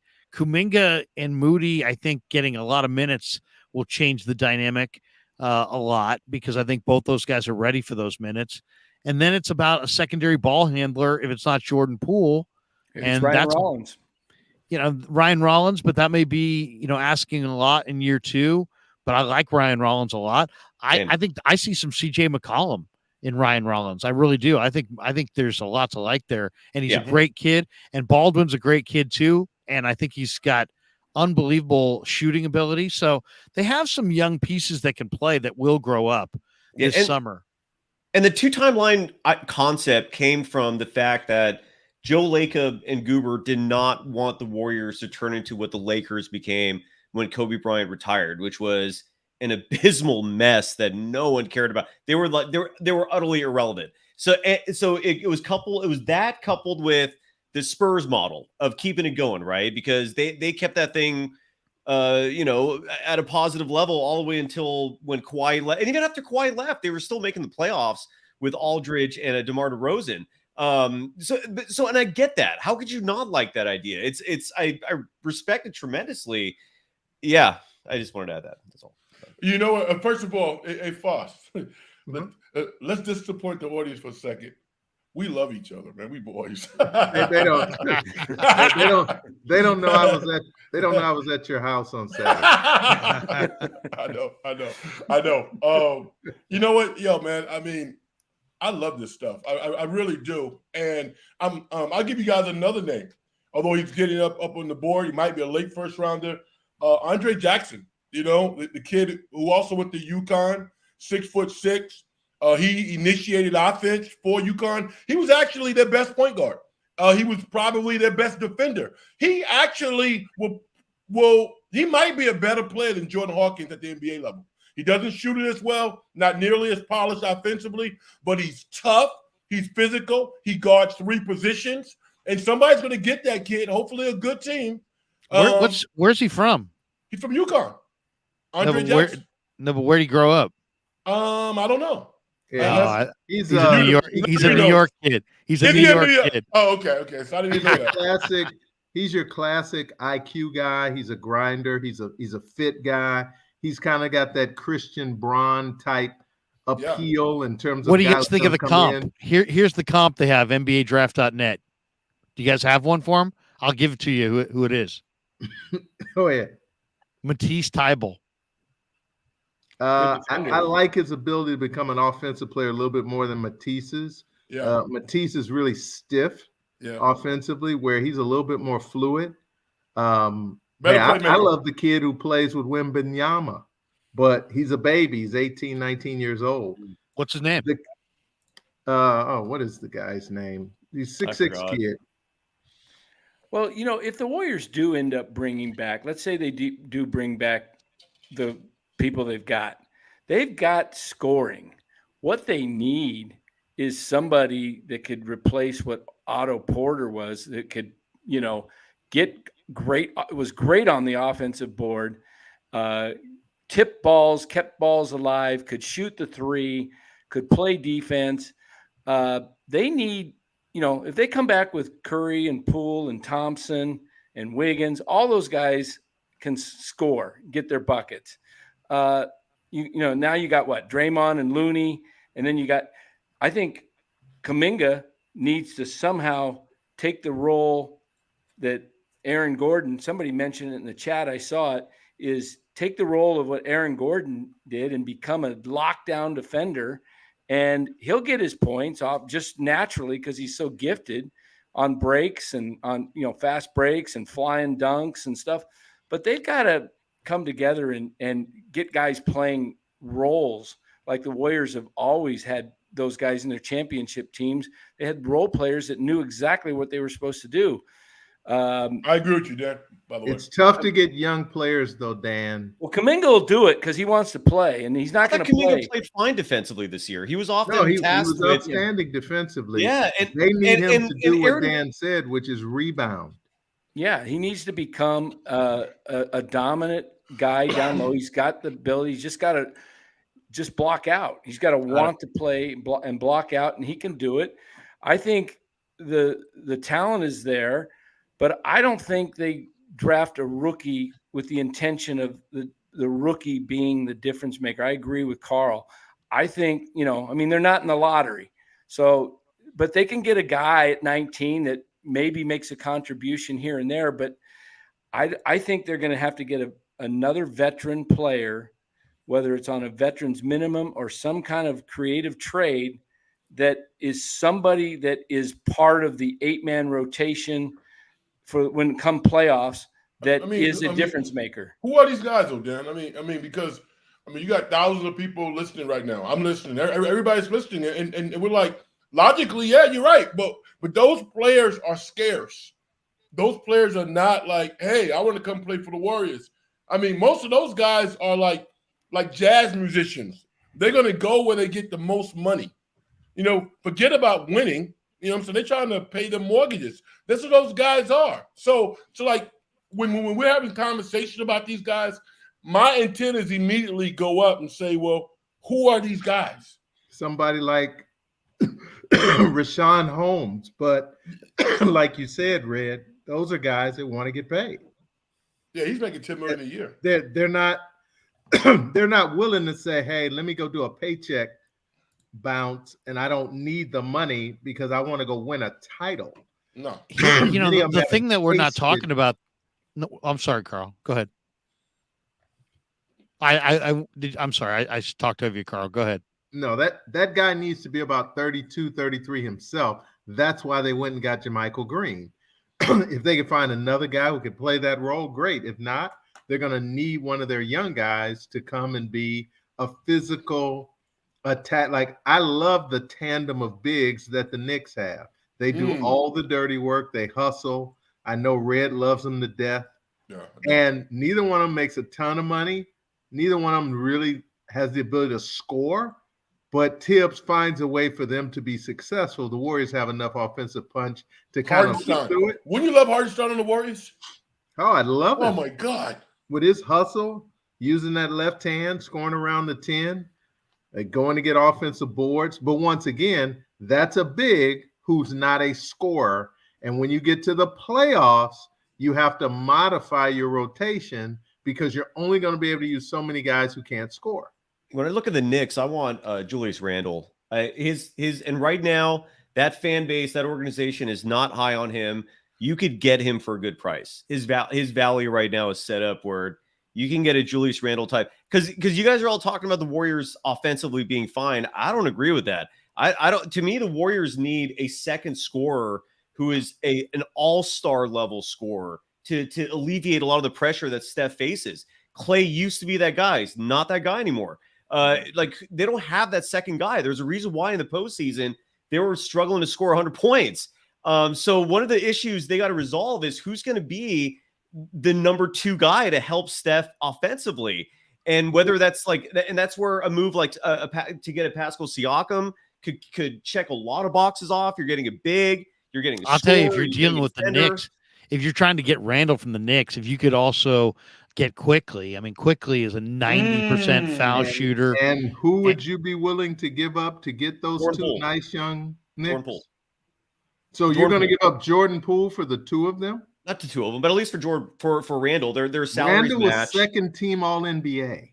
Right, but I'm telling you, the Knicks don't like him right now. That's what You're I'm trying to say. not going to take Jordan Poole, who's not an impact player on both sides of the floor. He's a really good scorer, but then they don't need Quickly because he and Quickly are in a similar boat, very talented young guys.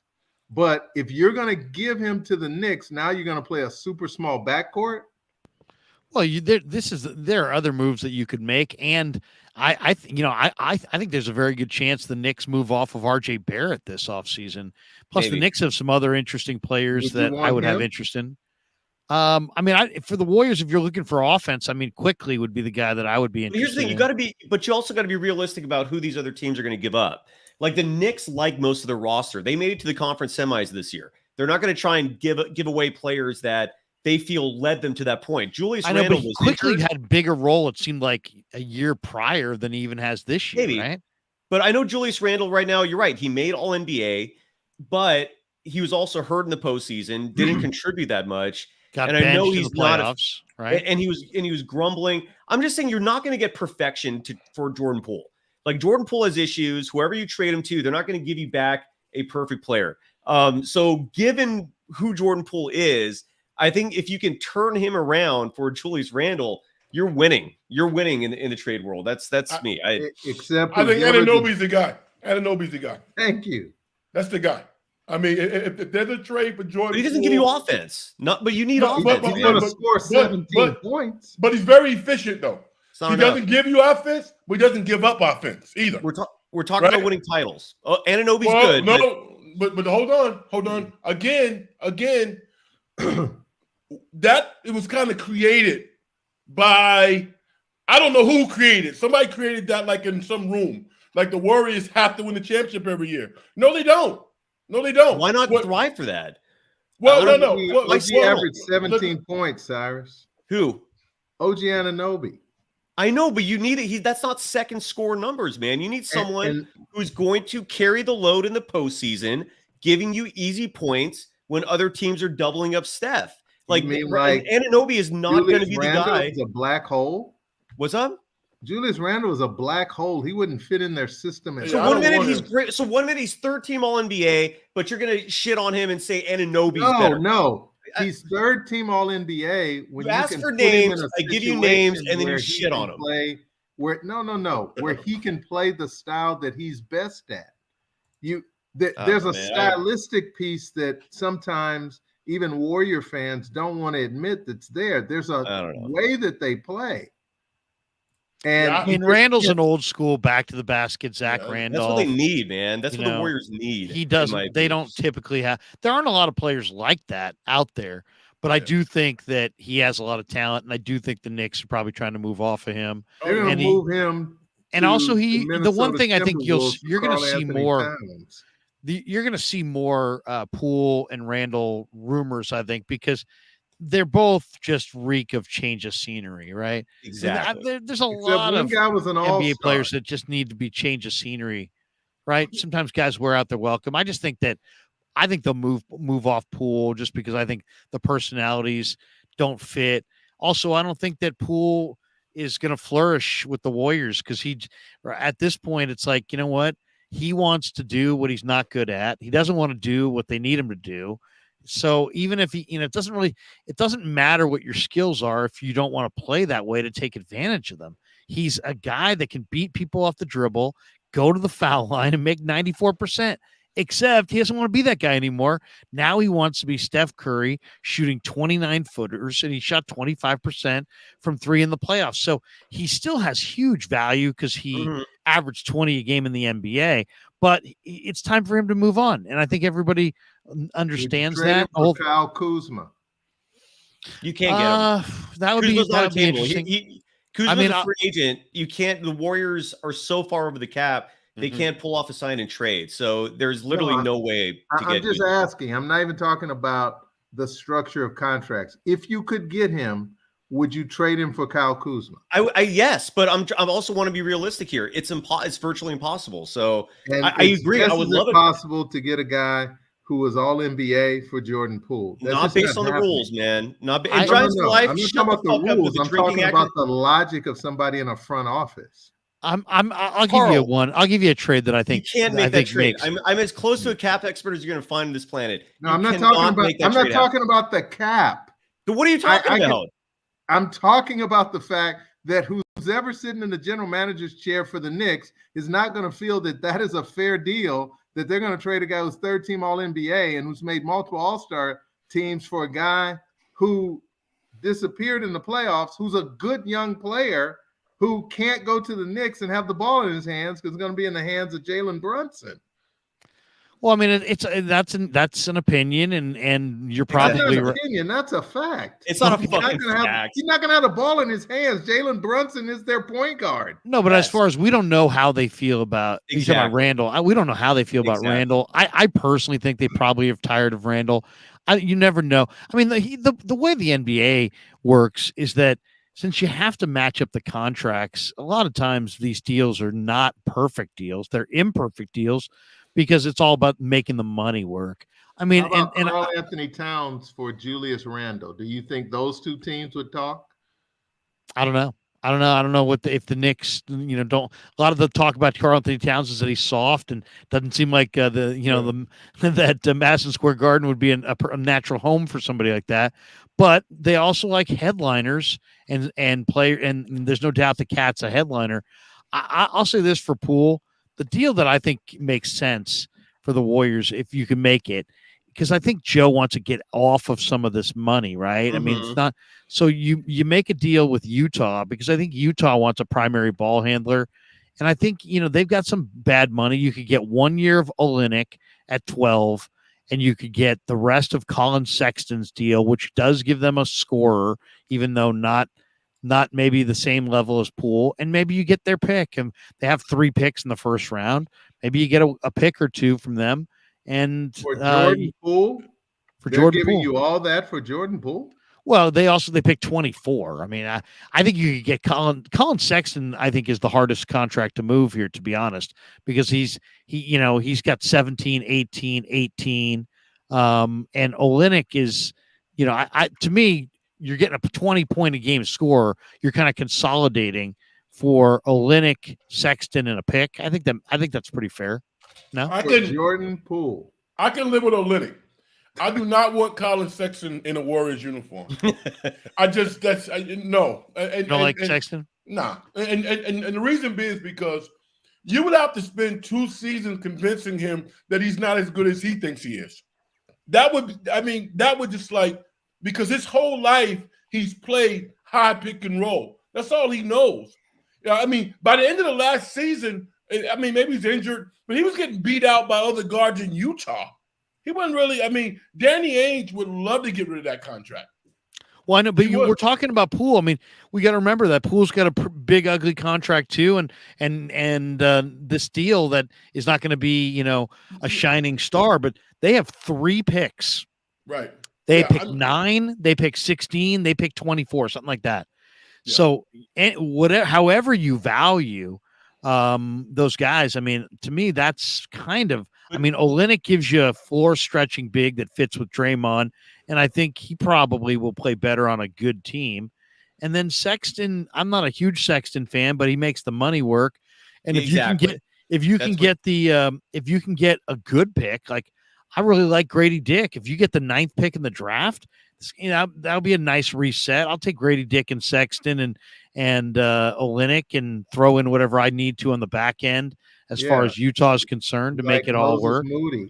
Now Utah, whatever. Or a future number 1. Whatever Utah, you have to do to make it work. Utah that's the kind of move I think I could see. But if you're going to make that trade, Utah's going to make you take probably like Taylor Horton Tucker. Like you're gonna have to. I like him. Like that, I like him. I would take him. Good. He's a good. I would take him. He's athletic. He's all right. Yeah. He's not a world beater, but you know what? I think in some ways I really like him because I love how hard he plays. He plays hard. Yeah, he plays hard. He plays very. I just look at Jordan Poole. I think Jordan Poole's either going to be back on the Warriors. I can't believe I'm saying that, or he'll be back east. I just don't think that he's going to go. Who are you thinking, Brooklyn? I thought maybe Brooklyn for like Dinwiddie and Joe Harris. Yeah, that's what I was going to ask you guys on Brooklyn. I was looking, what would it take to get Mikal Bridges and Joe Harris? What would it take? Firstborn child. Bridges, $40 no. million. Klay Thompson. You'd have to move Bridges Klay won't be Thompson. available. No, The you Nets have to will look not give more him up. than that. He's a young, up and coming. I know, star. but he's the type of guy that the Warriors actually. The Warriors have I no mean- one. The Warriors have no one that's going to entice the Nets to give up Mikal Bridges. Yeah, Mikal they're not Bridges- moving Bridges. and Nick Kaminga Claxton. and Poole wouldn't cut it. Do you No, know how you'd many have- millions they can make up that guy off the court? That guy is like Steph Curry light, man, in terms I of love marketing. Mikal Bridges. I mean, he's Yeah, the of course perfect they guy. do too.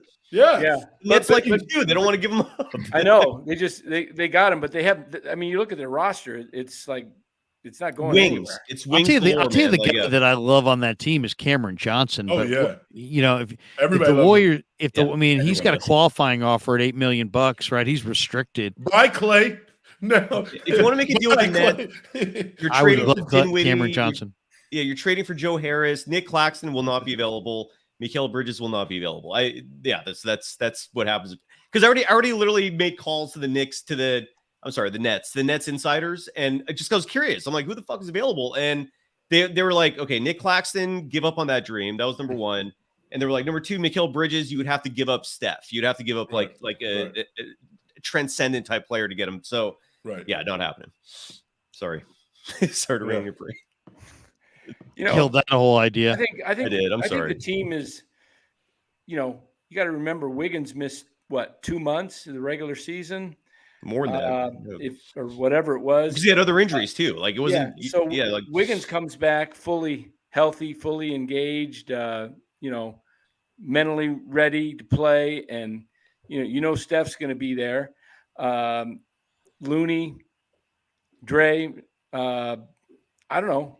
I mean, I still think going back to what I said earlier with Klay Thompson, I love the guy. I would love to see him retire as a Warrior, but You said it earlier. No, I'm just But you got to bring somebody back, Dan. well, yeah, you got to bring somebody back. But I do think you can get somebody, that Like who? you might be able to get 2 or 3 really good role players Like for who? Thompson. Like who? I don't know. I'd have to look at I'm not. I just think there's teams that all the time in the Casey NBA Schmidt. they make deals to get to. I mean, to if get you guys told me off the Jay bench. Harris and Dinwiddie, okay, all right. Oh, you I know? love that. I'd I love mean, that. Hey, 95.7 Brian says, would the Warriors be willing to make a trade with the Hawks and move Jordan Poole and Kuminga for DeAndre Hunter and Sadiq Bey? You're getting scorers, but you're also getting 2 solid wing I like players. that. I like that. I like Bey. I don't love Hunter, and I don't Same. want to move Yeah, Kuminga. Same. And I feel like if the the Warriors wanted Sadiq Bey, they could have kept him. exactly. Sadiq's a really Exactly. nice offensive second good, unit though. guy when he's going, but he's not big on the defensive side of the ball, and I don't think he's that versatile. He's a nice puzzle piece second unit guy, but you just traded 2 guys that I think have bigger futures than either guy that you're getting back. And that's no disrespect to Hunter. I like Hunter. He's really solid, but he's not going to be a starter for you because he's not taking the place of Andrew Wiggins, and you can't play him at the 4. Right. It's too lateral of a move in terms of a trade. Like you're just trading one problem for I don't know. It doesn't. Is Joe that going to doesn't make excite me. is Joe going to make a subtle move, or is Joe going to make a bombshell move? I've Well, heard if he wants to win DeAndre Hayton. titles- I've heard Karl Anthony Towns. I've heard Siakam. I don't think it'll be subtle. I think it's going to be a big Miles move. Turner. I think Those that are is the name. bombshells. Yeah, those are bombshells. Yeah. I mean, do you think what do you guys think? You think we're going to see a major shake it up, dramatic move? Because this is Yes. I mean, come on, Joe's chased off his GM. He's got a young, he's got a young in place GM that he's making a GM for the first time ever. He can bulldoze him left and right and do whatever the hell he wants. This should be called the Joe Lacob draft. This is Joe's. If it succeeds, this is going to be the way it is going forward. Him as the GM, and if it fails, he'll blame Dunleavy and they'll hire a real GM. That's basically what it is. It seems like the owner. It's called the owner 2-step. What do you think? Is Joe going to go big? Give me a prediction on what Joe does. Big. Carl, what do you think? I think the Warriors are going to look a lot like they looked last year. And I think they'll make some movement around the edges. And if they make a move and they move someone, and I'm just using Jordan Poole, not that I want to see them get rid of Jordan, but I could understand if they thought that was an asset they could move, they're going to get a guy who's a veteran who can help them try to win a title in the next 2 years. Yeah, I agree with Foss. And I think that the Poole move is logical. I think Anunoby works. Size convinced me that the Warriors got to stick with Kuminga at least one more year to see what he can do. And I'm just hoping and praying in the draft because, I mean, listen, if Utah gets Jalen Hood, Shafino from Indiana, he's going to start. He's going to start 20 games for Utah next year. I love that kid, man. And I would love. I mean, he would be perfect for the Warriors because he's a legit point guard, legit that could play minutes. He could play with starters, play with bench guys, and the Warriors are not that far from challenging for the Western Conference Finals to get into the NBA Finals potentially, but they got to get bigger. So Anunoby is an all-defensive player, and he's a great rebounder. He's not a great offensive player, but I think he helps the Warriors get a lot better. I really do. I just don't think it's enough. The cynic in me says what Frank and Carl are saying, that you're just going to see minor tweaks and it's the same team. But the optimist in me, and look, Joe Lacob does not like to lose. Clearly, man, the guy is crazy for winning. I love it. I love that. The Warriors are lucky that they have an owner that is like committed to winning, regardless of the ego, regardless of the arrogance. Dude wants to win. You have to appreciate that if you're a Warriors fan. And he's a smart guy. He saw the team he has now flame out in the second round of the playoffs. If you follow logic, you can't run the same thing back and expect better results next year. Like best case scenario, Kuminga grows, Moody grows, Klay Thompson maybe has a phenomenal offseason in terms of conditioning, because we saw that play part. You saw Kerr mention that a lot, and I think it was for very good reason. He looked almost fat. Like Frank, you mentioned how you could see in his body he's aging, right? He's just packing on those old man pounds. And so if he has a phenomenal offseason and comes in shape, then maybe you have a shot with what you have because your 2 lottery picks are growing and giving you something. But at the same time, man, Joe Lacob has to be looking at this roster and going, I'm not winning a title with the way things are. So I'm optimistic we're going to see change. And it's got to start with Poole being moved. For who, for what, who knows? We'll see. But I'm hoping some big change. And a player like whether it's Karl Anthony Towns, whether it's Siakam, none of these guys are perfect, man. Every single prospective player you have out there that we talk about is going to have flaws. No one is perfect. But you also have to remember Warriors culture can change players and turn things around, man. There were a lot of haters when the Warriors made that trade for Andrew Wiggins. A lot of them. And look at how that turned out. Culture can change things. Defense, I love that trade from the beginning. I thought, defense is a team concept. So when you look at players like Karl Anthony Towns, for example, who people call soft, right? He's one of 5 people on a court, and the way the Warriors defense is run, it's all about the playing on the string concept. Everyone's got each other's back. It's all about timing. It's all about making sure that there are no lapses with this switch heavy defense, and you can make up for someone's questionable skills defensively by having the team come together and get each other's back in the process. They need size. They need a second scorer. And if they make a swing and a move for a player like Towns, for a player like Siakam, I think the Warriors are right back in the mix, man. And I'm going to be optimistic. I agree. I'll say this. I don't know what they'll do, but my hunch is just by watching the way Lacob has responded, and he wants to win like crazy. And with Bob Myers actually leaving, that is a big shakeup right there. Tells me that they're not going to be afraid to make another shakeup. And I would not be surprised if either Poole, Klay, or Draymond, one of those 3 will be not on the team next year. Dan, quick question. Yeah. You pick the guy out of that trio. Pick the guy out of that trio that you want to deal, and tell me the best player you can get for any of those 3.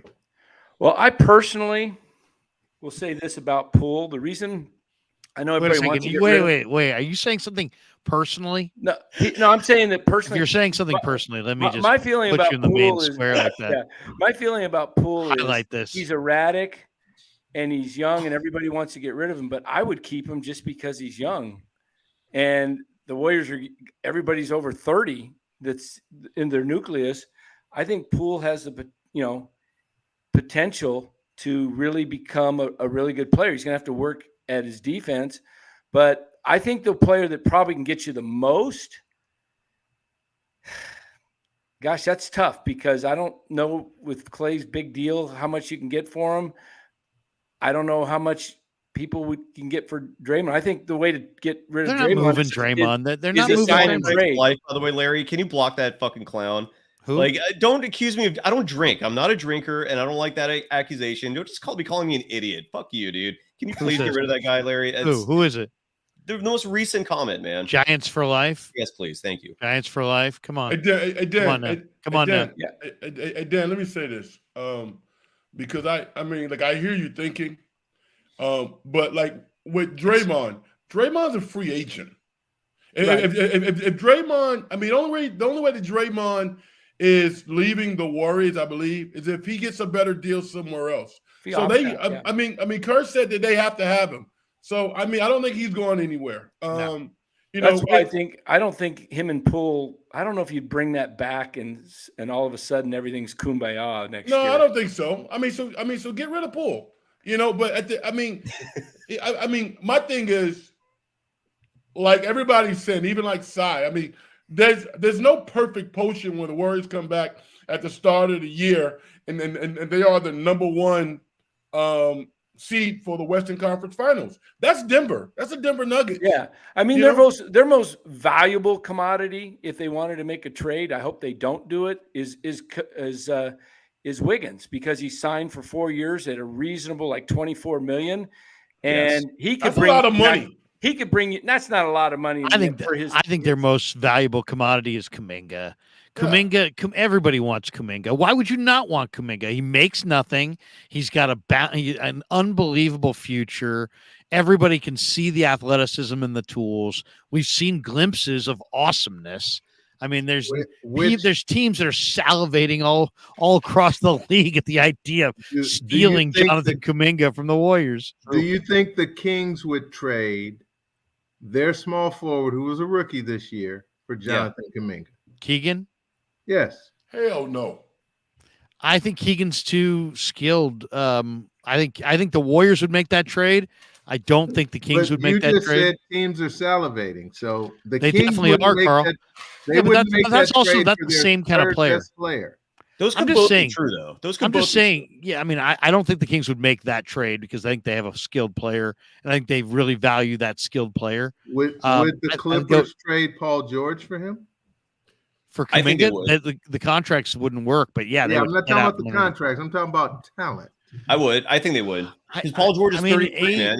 There's age. I mean, you're buying the future. I mean, Kuminga's a fresh slate. So lots of teams would make that move if they could do it financially. Well, it doesn't really matter. It doesn't matter, Carl, because that deal would never can't be made. You know what I mean? The reason I'm bringing that up, if he's your most valuable asset, you have to set some standard as to what you think you could get.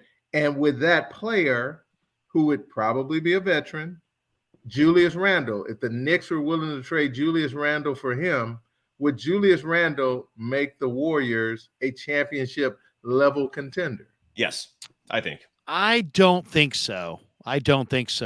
But I will say this: he's a more interesting name than I went to realistic trade targets for the Warriors this offseason. And there's a guy in Bleacher Report May 4th who wrote this, Zach Buckley. I don't know who Zach Buckley is, but he's got 3 names here. And they're all kind of like, kind of sleepy named. Dorian Finney-Smith from the Nets, who I like. Don't get me wrong. I thought about him too. Yeah. You've thought about him? Okay. Well, just Gary Harris. He'd be available. He'd be one of the. He's guys. another Nets player. Yeah, who would be Gary Harris from Orlando, who I kind of like Gary Harris, but I mean he's way overpaid, and he's not that young. I mean, how old's Gary Harris at this point? 31, 32. And then Kelly Olynyk. And, he's all right. I could see him fitting. But Yeah. I mean, they're all kind of like, Yeah. really. I mean, you go. You already suggested a trade though for Kelly Olynyk. No, I know, but to me, the more intriguing part in that trade is the pick, the first round pick. They pick 9. If you can get the 9th pick in the Oh, draft, you ain't you gonna might get the feel, 9. I can't see even if Utah. well, Why would they give up the 9th who pick? knows where you could get. They have 3 picks. They got a early, a mid, a late. The goal would be to get the highest one, obviously. But that's what would be most intriguing about that trade to me. I mean, because you're trading a 20-point scorer. You got to get something more significant than Kelly Olynyk in the 24th pick. It's got to be something more than that. So I don't know. I don't know what the Warriors are going to do, but I will say this: the owner has high standards. I think there's all kinds of different ways to do this, and I still think they're probably not going to just go with a bunch of old guys. And I don't think that I think they actually need to be lucky. Again, I don't think if they take these conservative approach of let's take what we can get here and take what we can get there, take what we got over here, it's going to be the same thing because there's going to be some regression from their core. So they got to figure out a way to play some young guys now, and they got to figure out a way to get some more size. I mean, they're a really small basketball team. So I don't know how that's going to happen, but I like the guy Vucevic just from the standpoint of if you got a 6'11" guy who can shoot it from the perimeter, You look good, as pure as that guy can, you're at least stretching the floor. But I understand that can't be like the move. That has to be a move made in concert with 4 or 5 other veteran type moves. If you have I'll say this, the players know the talent. So if you make intriguing decisions on draft day, there's going to be more guys at the end of their career that will say, you know what, I want to play for you, because they'll look at the rest of your roster and say, get me there. But that's, they got some work to do. I think the Warriors' biggest problem right now is they don't have a second round pick. And That's the biggest problem. Yeah, I do. Right. And the reason being is because, as Foster and I said, they're going to bring back the kind of the same team with some moves around the edges. So I think that they know that. I mean, we talked about who they can get for Jordan Poole, and I would like to see Jordan Poole move, but I think it's going to be a pretty good player. It's not going to be like a 5-star guy. I don't think it's going to be that. And I also think that like in this year's draft, in the second round, there are some players. And like I'll give you a perfect example. Like I mentioned the guy Sanogo, right? Right. Adama Sanogo. You know who he is? He's very similar to Tillman, who played for the Memphis Grizzlies. But Tillman's 6'10", Red. No, this guy's no, more he's like no. Well, Tillman, they list Sanogo at 6'7" or 6'8", 260. Yeah, Tillman is 6'8". Tillman is 6'8", which is why he was drafted in the second round out of Michigan State. But I watched him his entire career, and I was like, now this dude's a player. So what happened was he got into camp, and Memphis immediately signed him to a guaranteed 3-year deal, first 2 year guaranteed. And I mean, the Warriors' biggest challenge was their defense was not the same. The perimeter defense with Draymond, but when Draymond got in foul, the Warriors was fine in the playoffs if Draymond did not get in foul trouble. When he got in foul trouble, their defense went to crap. And I think that there's some guys out there that the Warriors could get that can help them play defense and be better than they were this year. There's another guy, Keontae Johnson, all right? Now, he doesn't have a natural position, but this kid could be an above average. Yes, the guy with the heart problems. He has a 40-inch vertical. He's 6'6". He's strong. He can play 3 positions.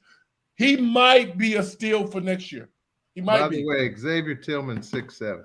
Yeah, right. He's only 6'7". 7.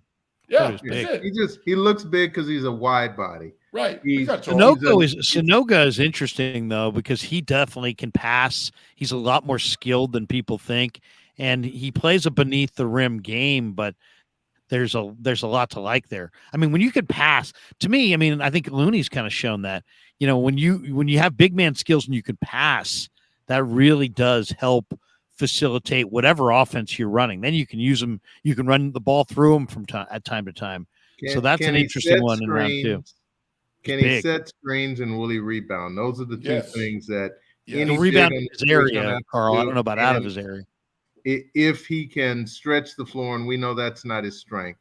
Right. So he'd be another one of their bigs who's not a scorer, who would be doing like what Xavier Tillman does for Memphis, just being physical, being rough. Would he be a pretty good puzzle piece to have on your roster? Sure. Is he going to move the needle next year? More than likely not. That's not saying over time he's not going to become a valuable piece. The question that has to be asked, who are the assets the Warriors are likely to trade if they were, and what could they get back, and does that move the needle?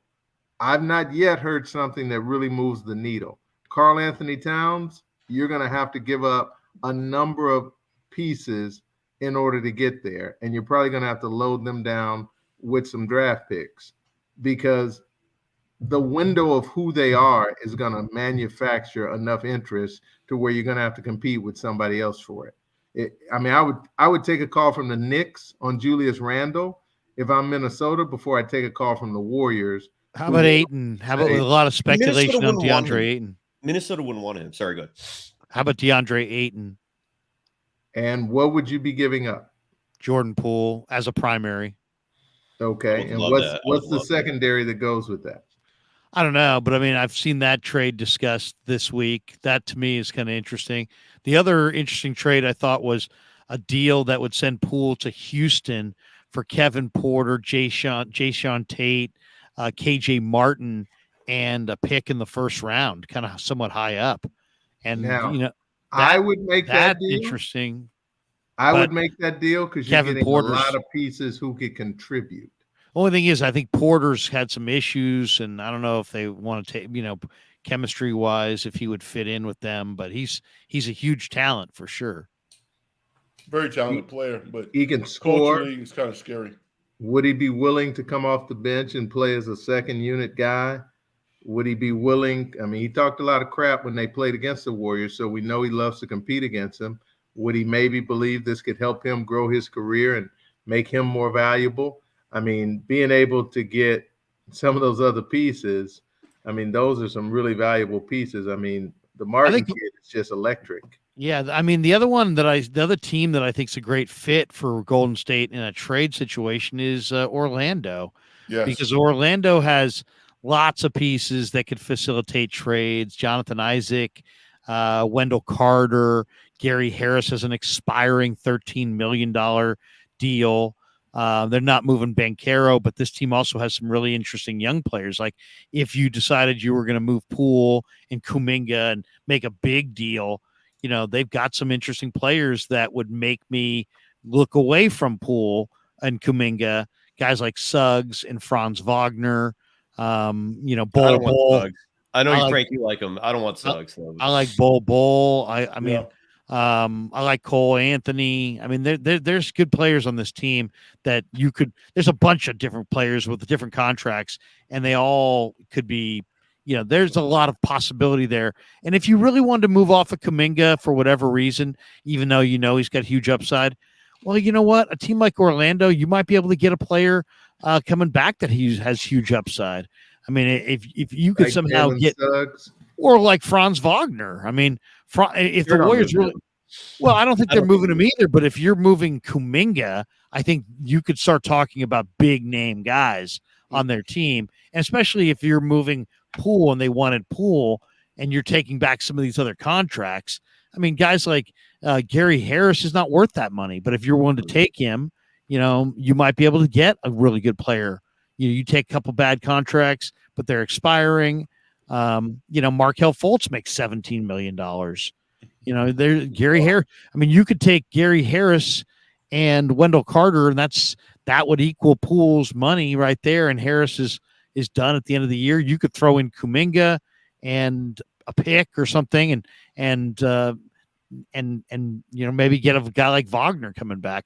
I mean, I personally just think there's a lot of options with Orlando. I think they're they could be a team that you could construct a deal a number of ways. I kind of I like Wagner's brother. I thought he played really well last year. You talk about minimum contracts. This is a guy who's going to be looking for a job next year just to be in the league. Mo Wagner, he hustles his ass off. He's physical when he fouls people. He can run. He's not bad. He just hasn't found a home yet, man. I mean, that's somebody who I would be looking to sign because he never takes fouls home with him. This dude is physical. He's a physical basketball player that plays great interior defense. He's not the most athletic or he doesn't have great agility, but he's athletic and he's physical and he rebounds. He's a team guy. You can count on him every game. I mean, that's the type of player that I would be looking for. I was surprised the Lakers moved off of him a couple years ago. I thought he looked good there. Nick J brings up Kristaps Porzingis, which is important to bring up because he's one of the most realistic targets. Again, Jordan Poole is not a player most teams want. I could see the Wizards biting. The Wizards take on anybody, and Kristaps is on an expiring deal. He would be a player the Warriors could use. He'd fit right in seamlessly. So I just wanted to give him props for that. Do you want to? I have a whole list of all the potential veteran minimum bigs. Do you want to hear them? Yes, go for it. So there's a bunch of them. This one I don't know if he's going to be available for the minimum. I would love him on the Warriors though, and that's Christian Wood. Do you think he's going to be available for the minimum? No. I love Christian Wood. You tell me Christian Wood's a really good player, man. You're talking about I don't know if he's in his prime too. I mean, he can shoot it. I'll start with the more high-end players. So I don't know if they're going to be available for that cheap. Jakob Podol, is that how you pronounce his last name? Don't like him. Okay. I don't like the floater game. No. Mason Plumlee. No. You liked him a couple years ago, not as much now. Okay. Alex Len. We just saw him in the Kings. I like Alex Len. Robin Lopez. He's been linked to the Warriors for years. Oh, I don't know. Is Blake Griffin done? Yes. Bismack Biyombo? No. That's what the Warriors can't have. The Warriors, if you're going to play it all for the Warriors, you gotta be able to, know how to play the game. All right, we got a few more. Markieff Morris. No. Here's one that I like a lot. I don't know if you can get him. Trey Lyles. Yes. I would love absolutely. That would be a that's mid-level exemption territory. That would be a great sign. That dude's a baller, man. Yeah, he's got game, man. He's got shot. I like this one, Thomas Bryant. Yes, he's available. He's improved a lot. Talk about the Indiana kid. He just won a title. Yeah. 3 more. Cody Zeller. No. Dwayne Dedmon. It's hard to watch the balding. You know what I mean? It's really, really offensive. Some people just don't look good bald, man. And also then you mix in the mask. I mean, that guy's going to scare the people in the front row. We can't scare the crowd. Dwayne Dedmon? No. 5 years ago. And then Wenyen Gabriel, who was on the Lakers last year. He plays with energy. But that's about it. He's not bad. About Wagner. Is Wagner and Wagner? Yes, thank you. It's Wagner. It's Wagner. Wagner. Wagner. I think Red's onto something. Mo Wagner is tough. Good. Let's do it. He's tough. I like Mo Wagner. And then maybe you could make a deal for his kid brother, then you're really cooking. Because what do you guys the kid brother's really good. I think of this guy. He's been hurt so many times, but he's talented. The Portland center Nurkic. No. Would he be a good trade like Poole and say Cam Reddish and Nurkic for Poole? I think no. Why wouldn't you not do? I'm just curious. Well, because we know the Warriors are not going to change their offense. All right. So Nurkic is a low post player, and he does not have great lateral quickness. He's and Cam. You know what? I have been riding with Cam for several years, but every year he goes to like another location and he plays 10 games and he doesn't get what he wants and he starts to sulk. He's talented, but he's going to be in Australia, dude. He's going to be in Greece, Australia, Taiwan, Philippines. I mean, it's interesting because I remember when Denver had both of them, they were really struggling which one to get rid of between Jokic and Nurkic. And obviously they made the right choice. But this is they had the rankings of the top trade targets after the NBA Finals, and this is who's on the list: Tim Hardaway Jr. from Dallas. Would like him. I kind of like Tim Hardaway Jr. Buddy Hield. No. From the Pacers. Yeah. Bradley Beal. It'd take too much to get him though, wouldn't it? Yeah. Too much money. Hardaway's not bad. There was only three. There was only three. That was the Heat. That was the Heat's top trade target. So my bad. What do you guys think about what I said earlier about Dame to Miami for a hero and maybe a first-round pick or something like that? You got to get more than that, though, because Dame's making 40-something, and Hero's going to be making, what, 20? Hero for pool works, too. Hero's going to make around 30. And obviously, Dan, you have to make the money work. But my point is, those would be the major players, and maybe like a pick. So, I mean, because I think Miami's willing to do that. Yeah, I think so. I mean, I think it's going to come down to with Portland.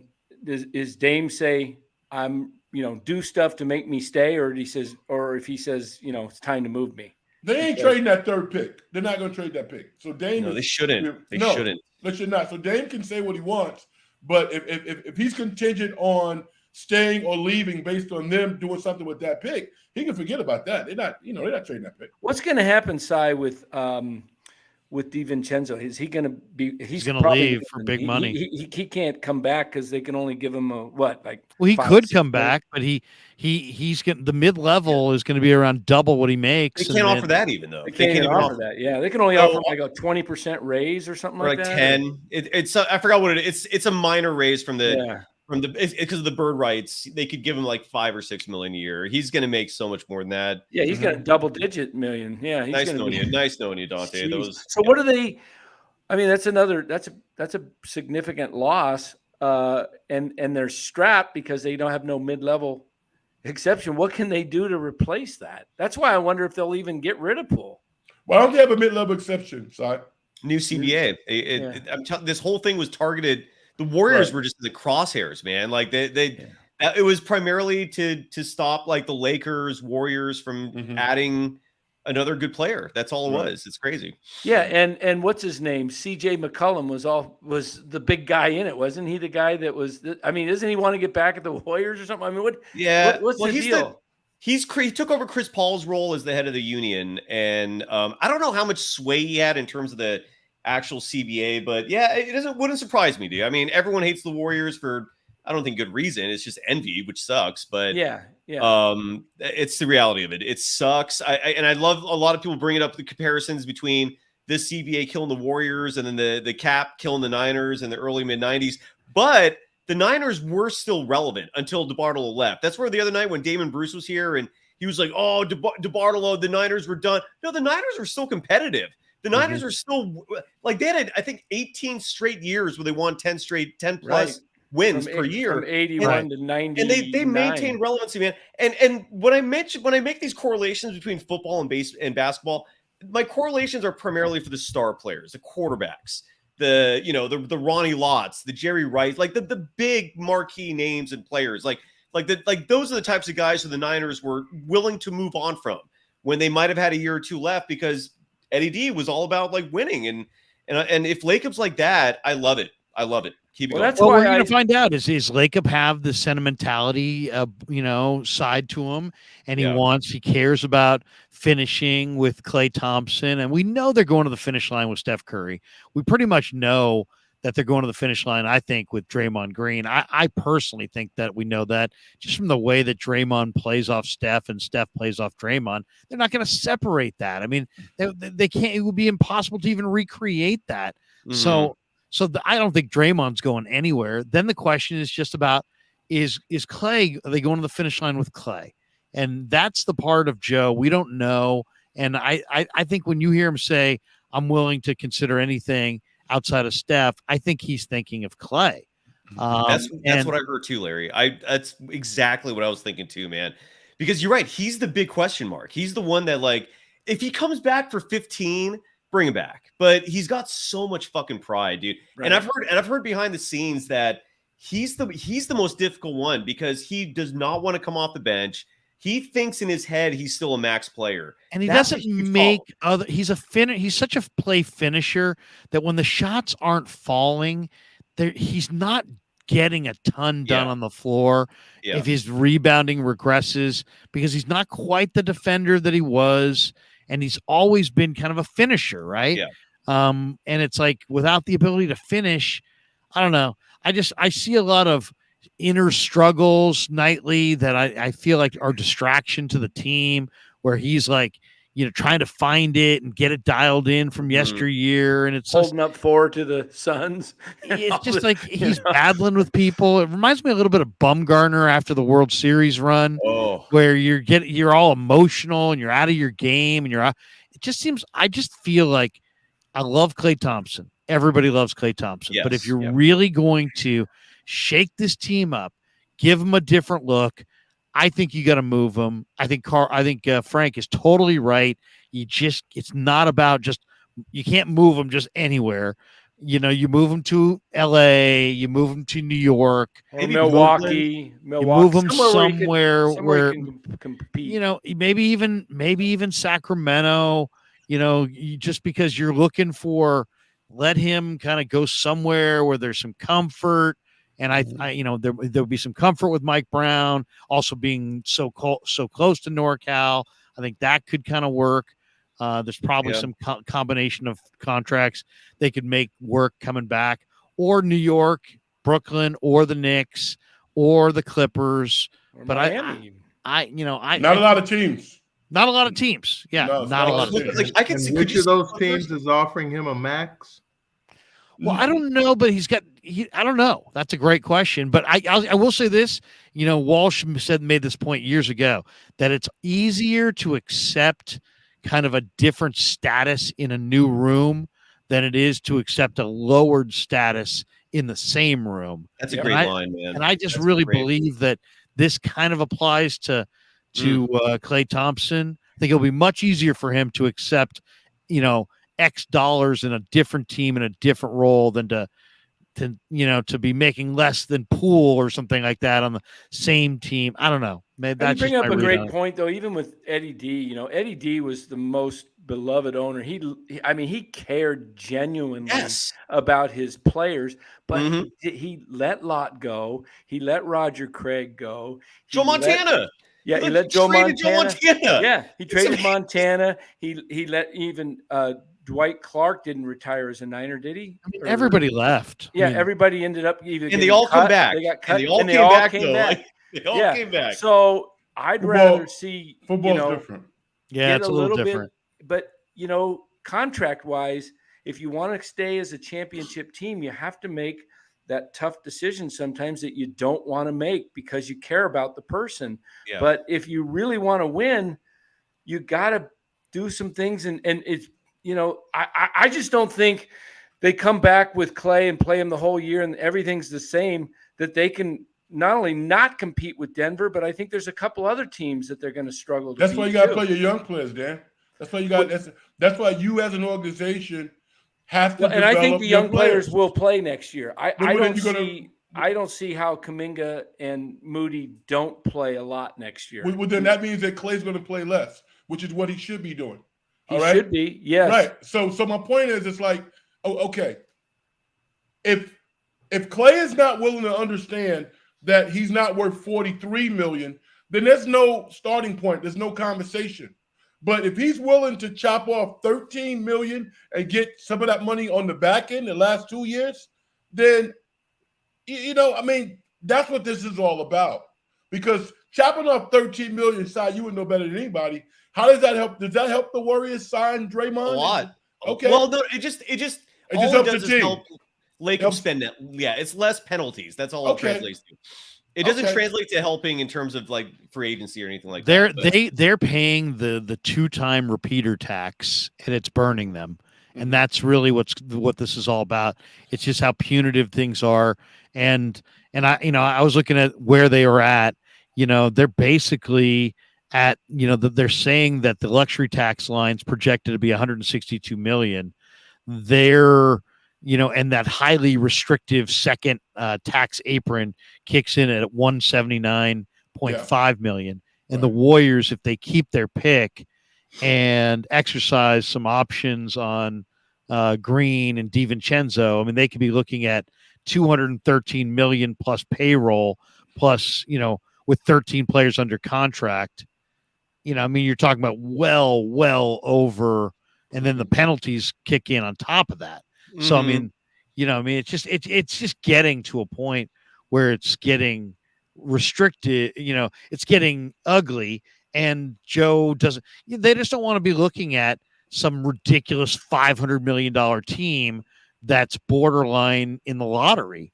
So I think they're just trying to avoid the mismanagement, but while at the same time be sensitive to the fact they've got one of the great players in the history of the league there, and they feel like they want to make another run at winning a title. And then just the question is, what's the best way to do that? I see the only way Klay Thompson comes back is if he does take a major reduction. Like what? Like 20 million plus. Yeah, like 20 million at least. Hold on. So he's going to give up 23 million. He's guaranteed 43. I'm talking about if he wants to stay with the Warriors for the next few years, like a 3-year redo, a 3-year 90-year. Somebody mentioned 390 might I did. get it. Okay. I think something like that. Okay. Where you you chop off some of this. He doesn't have an option. He's under contract next year. Right, he is. But if he wants to, let's say he says, I don't want to get to 90, Foss. Yeah, but get to 90. You get to 90 by adding to the year that he's going to get 43. Right. So you add 20 million more, or 25 million a year for 2 more years. Yes. So then that's how that might happen. That might happen. Otherwise, if he's not going to agree to that and he wants to max, I think he gets traded. Let's say he agrees to that. Is he on your roster next year? Yes. Probably. So you haven't changed him. Is Draymond on your roster next year? If he goes 3 for 90. So now, you've kept the big three together. Yep. What else do you do? Because I think that means if in that situation, Carl, that you have to trade Jordan Poole for probably some combination of assets, one that expires the next year.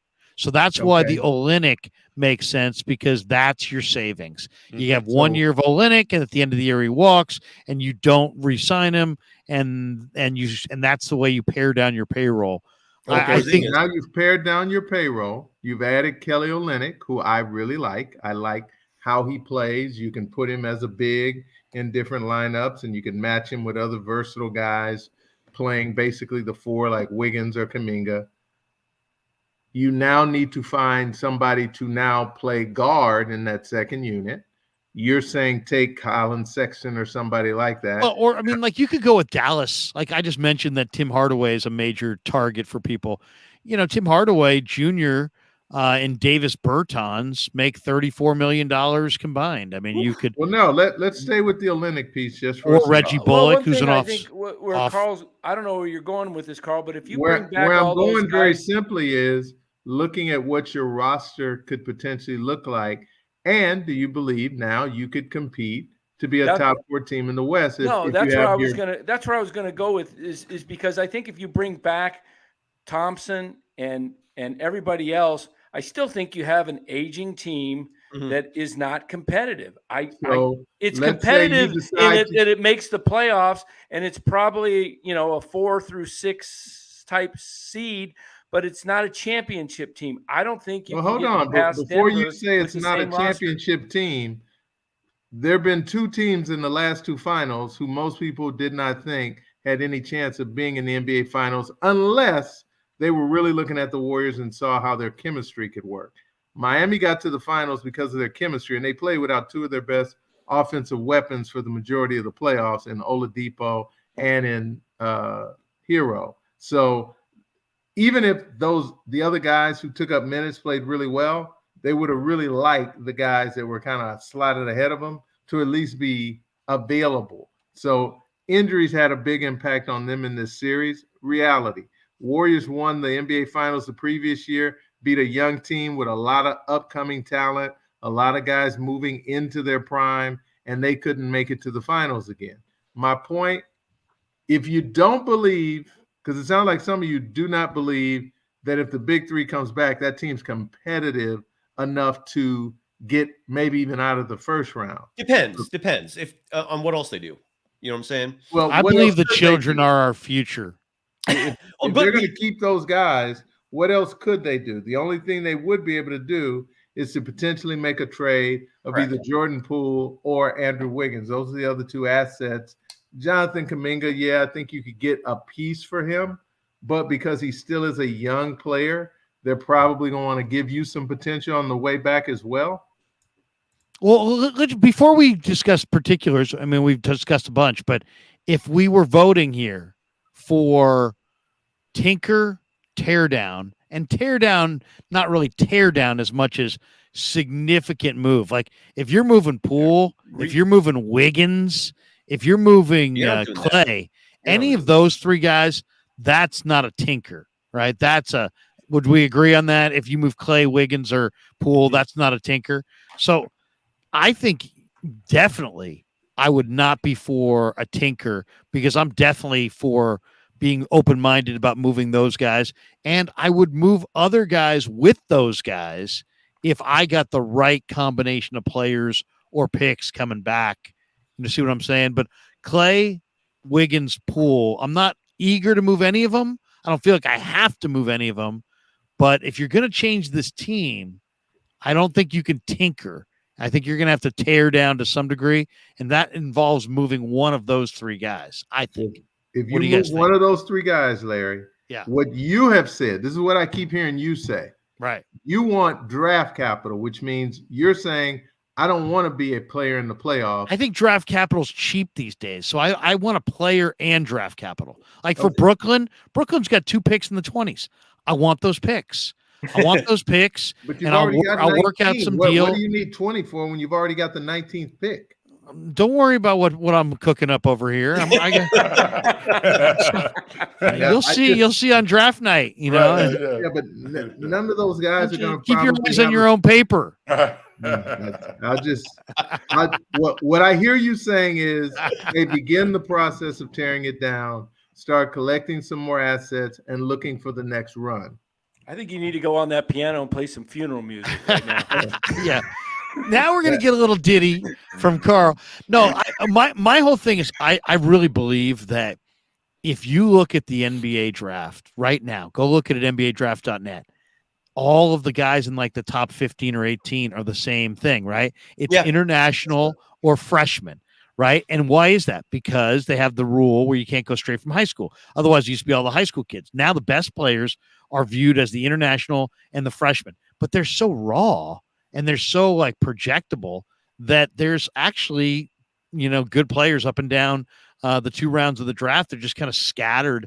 And I just think this is an opportunity for Golden State to, if they could wind up trading Poole, moving off some of that money, getting some players that aren't Poole, not as good, but you're getting a couple, maybe one player that you like and one guy who's going to give you some cap relief, and then a couple of those late first, and then take a couple bites of the apple, man. Leonard Miller looks really exciting to me. This Vucevic looks really exciting to me. Amari Bailey, I think, is really good. Ben Shepherd is really exciting. There's some good young players, and I think if you do that, I think, and you hit, but the one thing with Golden State, I think we all know this, you have to be a high IQ player. You have to know how to play the game. Steve's not going to sit there and teach you how to play the game. They're not going to teach you. You got to know how to play. But if you got some guys who know how to play, and there's probably a couple guys in this draft that do, I think those guys, handpick them, plug them in, make some veteran minimum guys, see if you can get a veteran that you like coming back, and see what you can do. But I don't think that this, sell it all for Chris Paul or LeBron or, go with some old, drive the thing off the cliff, or some statement that you need to trade away all your picks because Kerr doesn't play young guys. I don't believe that you can do this without making picks, because the picks is the biggest speculative market. So that's the market where it could be nothing, but it could be something great. And so you've got to, I think if they're really going to stay on top, they got to make a couple really good picks, and they need to make a series of good decisions. And I think they need to move off a Poole, because I think you can find other ball handlers and other scorers, and I don't see him getting better. I see him kind of broken mentally. And if you ever said change of scenery, I mean, there should be a picture of that guy's face. He needs a change of scenery, but it's not the first time. And there's all kinds of good players around the NBA who needed a change of scenery and went somewhere else and were awesome. Shea Gilgeous-Alexander, he didn't start there, right? No. Clippers. Yeah, Clippers. I mean, he looks pretty good now in OKC. I'm just saying, really see good, if you can find, sometimes there's bargains with teams that kind of, don't like what they got, and it just wasn't a good fit. So I hope he does well. I hope Poole does well wherever he goes. Yeah. What is the possibility? Maybe Cy might know this more. What is the possibility that somebody offers Dre a max deal and he takes it? What would the Warriors do then? I mean, but what would they do? I mean, they would be sunk, max deal. What would a max deal be for? How much was that? What's an AAV? I don't know. On the max he can deal? get what? He can get what? 4 years somewhere? Yeah. For how much in money? Theory, he could. I don't think anyone's going to pay him more than probably like 25, 30 a year. You never know. I mean, a team like the Celtics, there's a lot of teams out there that feel like Draymond Green is all they're missing. The Mavericks, the Trailblazers. I mean, I realistically, maybe the Kings. He could leave. Kings? I think there's a very strong possibility he leaves. I mean, I'm not ruling that out yet. I mean, but if he walks as he opts out, the Warriors don't have the ability to really go out and replace him salary wise, do they? Nope. So they're screwed. Yes, they're screwed. They're screwed. Kaminga starts in. If Draymond leaves, it's over. Like, the dynasty is officially over. You're now in a transition period where you're not a world championship contender. That's my opinion, but that's true. I think that's where they're at. And that's probably why they're opinion. siding with him and likely to move off of Jordan Poole, right? Because at least Poole, you've got options. There's probably teams out there you can move him to. Wow, Nick J says a max is 164. So that's no one's paying him that. He's not getting that. That would shock me, man. But he could get good money somewhere. He could. I mean, what do you put the odds at right now on that 50-50? Where are you at? Is it 80-20 comes back, or I wish I had an answer for you, man. I don't know. I mean, fuck, because he told Mark Spears, this was right after Game 6, though. That if Bob Myers leaves, like Mark Spears tweeted that he would have to think things over. But then I remember Mark Spears going on his Instagram story saying that Draymond told him he's out if Myers leaves. And I was like, what the So who knows? Who knows what he's thinking? He also just had Kerr on his podcast. I saw that. Yeah. So I don't know, man. The whole thing is kind of I'm sure he's being courted by the team, right? They know what we know. They know if he goes away that they can't replace him, so on and so forth. What can the Warriors offer him? They're kissing his butt, I'm sure, and saying they could offer him whatever. He's got full bird rights with the Warriors. So if they wanted, in theory, offer him a max, they could. My guess is he stay. I guess the more I think about it, I think he'll stay just because he's been saying all the right things. Right after Game 6, he said he wants to be a Warrior for life. There's a clip of him during the Lakers series where the mics picked up him and LeBron talking, and Draymond said he hates LA. And it was funny. LeBron's like, what? Like, what? And he's like, I hate LA, man. So, I mean, that was telling to me. That kind of told me that, his personality doesn't mesh with a city that has that kind of lifestyle. And you look at the fact that the Warriors reportedly are already negotiating with Clutch for that extension. So I think he stays, man. I do. I hope. Anyway. So Draymond stays, Poole leaves, Klay leaves, or they stay? I think Klay stays. Klay stays. If I had to guess. Yeah. You guys agree? I do. Carl? Hey, I done told you. The big three will be in Golden State uniforms next year based on what I believe. How the money works, ain't my business. Mhm. That's what the agents will do, and the players will figure out what they need to do, and the statue creators can do what they need to do. Well, I'll say this, man. Klay Thompson, regardless of what happens with him, they're going to build a fucking statue outside of Chase Center. And that statue is going to have a leash, and Rocco will be next to him. I'm dreaming that part of. I hope so. Mhm. But, dude, he's going to have dude, he's a legend. He is a warrior for life no matter what happens next. Like, he has the same cachet here that Michael Jordan does in Chicago. Jordan played in Washington. No one's equating him with that. No one's equating Tom Brady with Tampa. He's a Patriot for life. Klay Thompson will be a warrior for life, regardless of what happens. So, but I like that line, Larry, you pulled out for Bill Walsh, man. Sometimes players need that different environment to accept different roles. You know, I mean, maybe Klay just doesn't see himself as a warrior ever coming off the bench. Steve Kerr cannot publicly say, like, Larry, you asked Steve Kerr on your radio show, like, brought up the topic of Klay coming off the bench, and Kerr scoffed at you. And for a long time, I remember like thinking like, damn, is Kerr that close-minded? But the truth of the matter is Steve Kerr can't publicly talk about Klay coming off the bench because Klay is that prideful of an individual where if he heard his head coach that he reveres saying he's going to come off the bench, like that's how sensitive he is. He might get pissed off and it might start a whole thing. It's so Klay's a touchy situation there, man. Very touchy. And this is why the vibe is weird. Let's be honest about this. This is why their vibe's a little weird, which is why I'm talking about the idea of moving Klay, because it's like so much of Klay's vibe is like, feels like, hey, we're trying to get it back. And it's just a weird vibe. All right, guys, good stuff. We're 2 hours and 41 minutes in. Let's end it here. But somebody asked me, my 14-year-old asked me earlier, Dad, who's on the Denver Nuggets Mount Rushmore? I said, oh, man, Mount Rushmore, that's 5, 4. So we decided I guess Jamal and Jokic are on there now, right? I mean, so who's on there? The greatest Nugget of all time? I would say my first thought was English. Yeah, Alex English for sure. Right, so English. Jokic, obviously. Jamal Murray, Jokic. I think is on there.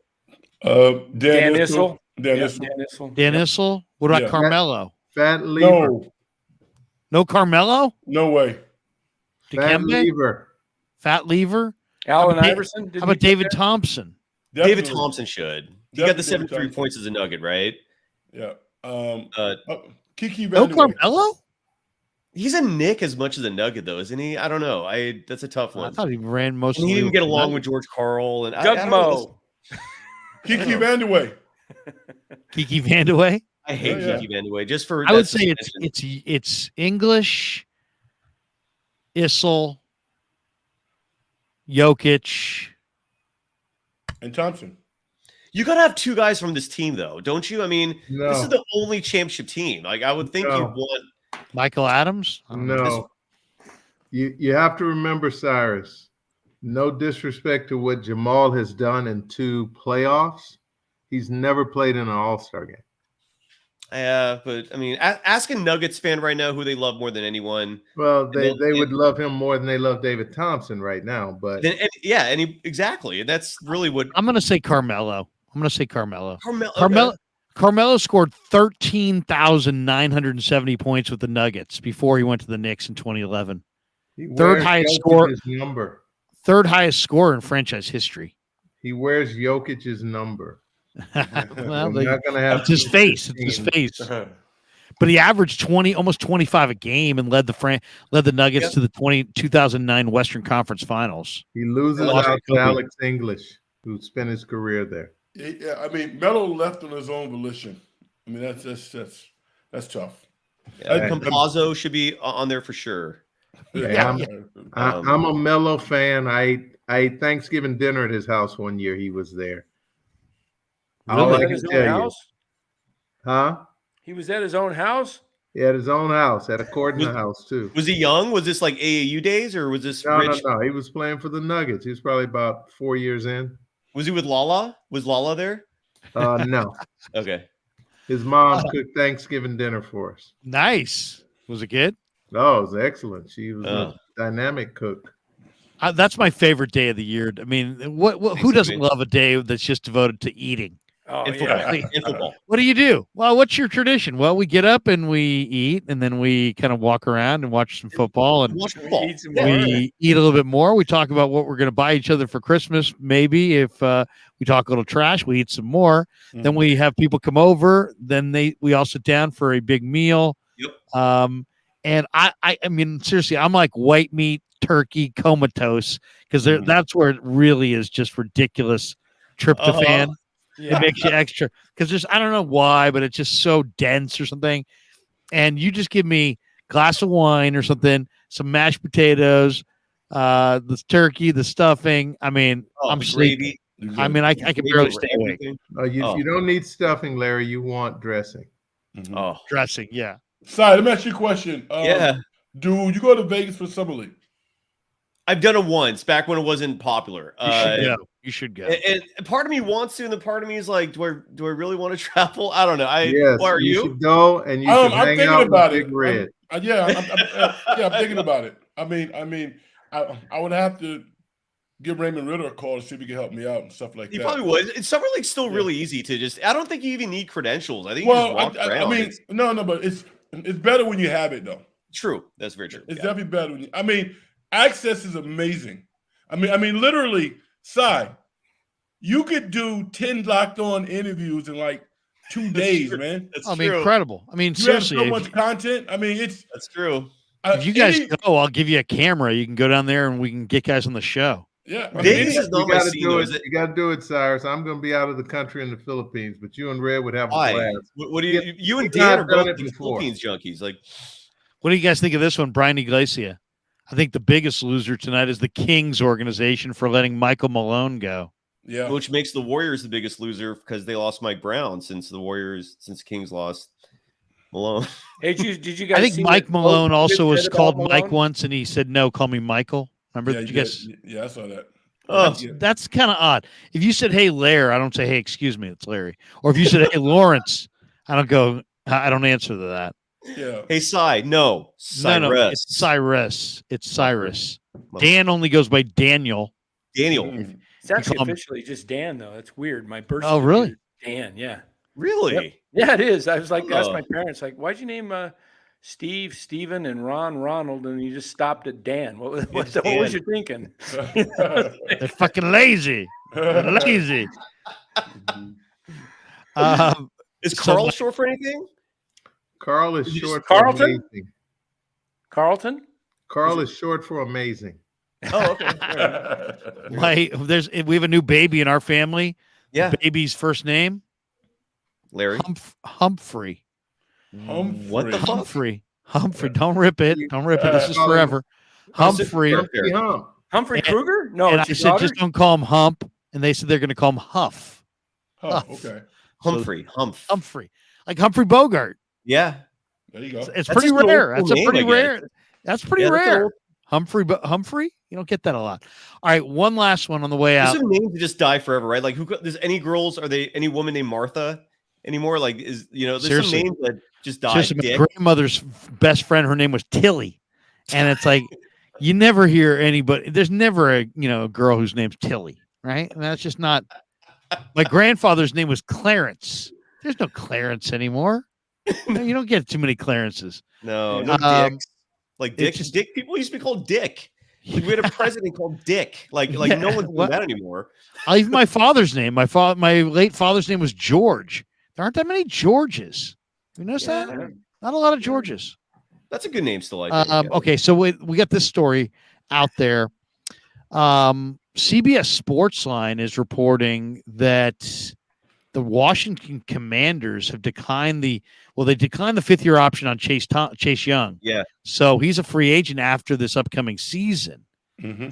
But Would you? How about CB just make a trade for him? Trade Kinlaw for him. CBS Sports recently put together a list of teams that would be considered great suitors for Chase Young's services. And ding, ding, ding, ding, ding.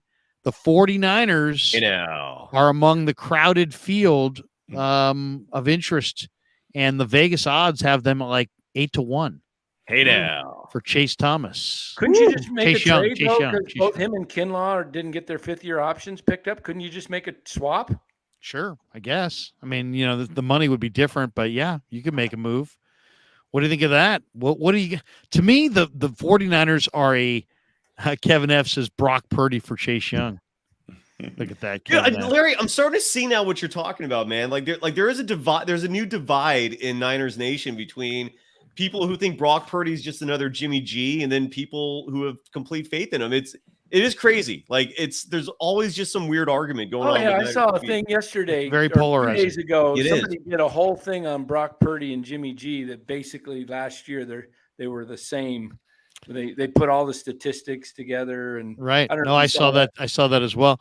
I think there's just a lot of 49er fans that don't, because Jimmy got off to a hot 5-game start and the team bought in. They gave him a multi-million-dollar contract, and then he showed flaws later, that they don't want the 49ers to pivot off of Trey Lance before they really find out what kind of player he can be, because they have a lot of concerns that Brock maybe kind of was, he was hot at first and they think it's real, but injury or no injury, they think there might be a regression, and that he might not be a franchise quarterback, and they're afraid to, this team wants a franchise quarterback. This is the team that had Montana and Young, and so the fans are dreaming. Young. Yeah, there hasn't been one since Young, which sucks. But didn't you say, or you heard someone told you that they see Purdy as like a really special?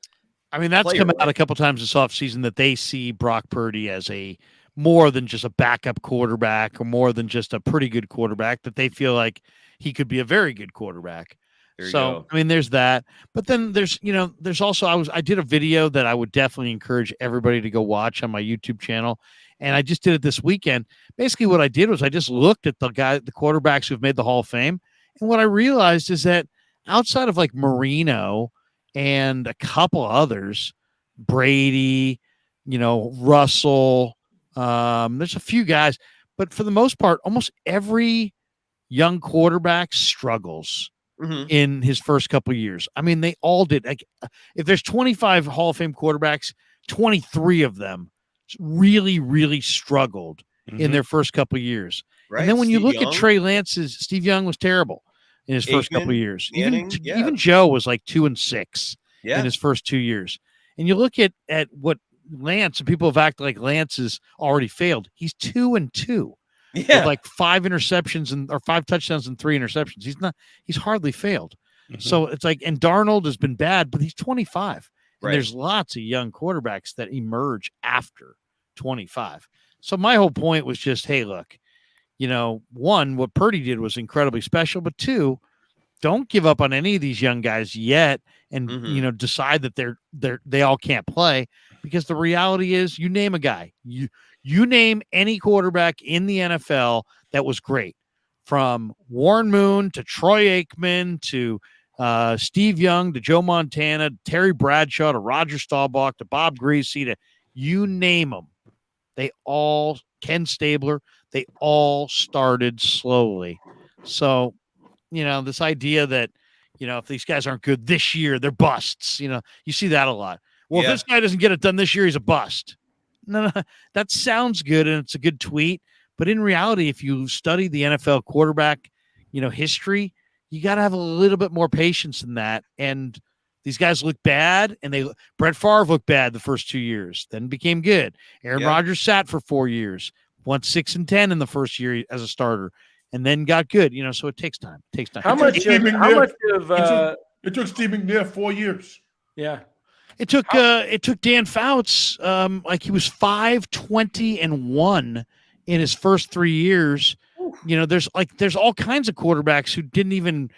Kurt Warner didn't even get to the NFL till he was 28. Yeah, he became a Hall of Famer. Right. How much of Purdy's, some of the doubt is because he was the last player in the draft? What happens if he was drafted in the first round and he had the same year he had last year? I don't hear that as the criticism I hear that makes me pause a little bit. It's the only one is his arm strength, that he supposedly doesn't have like this cannon of an arm.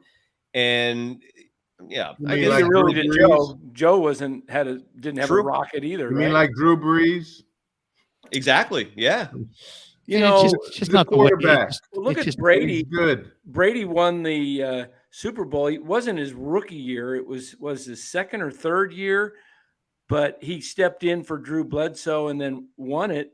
But everybody was still, I don't think the people were like, after Brady won the Super Bowl, was saying he's going to be the greatest of all time right away. He was a 6th-round pick, right? Yeah, it just takes time. It just Mhm. always does.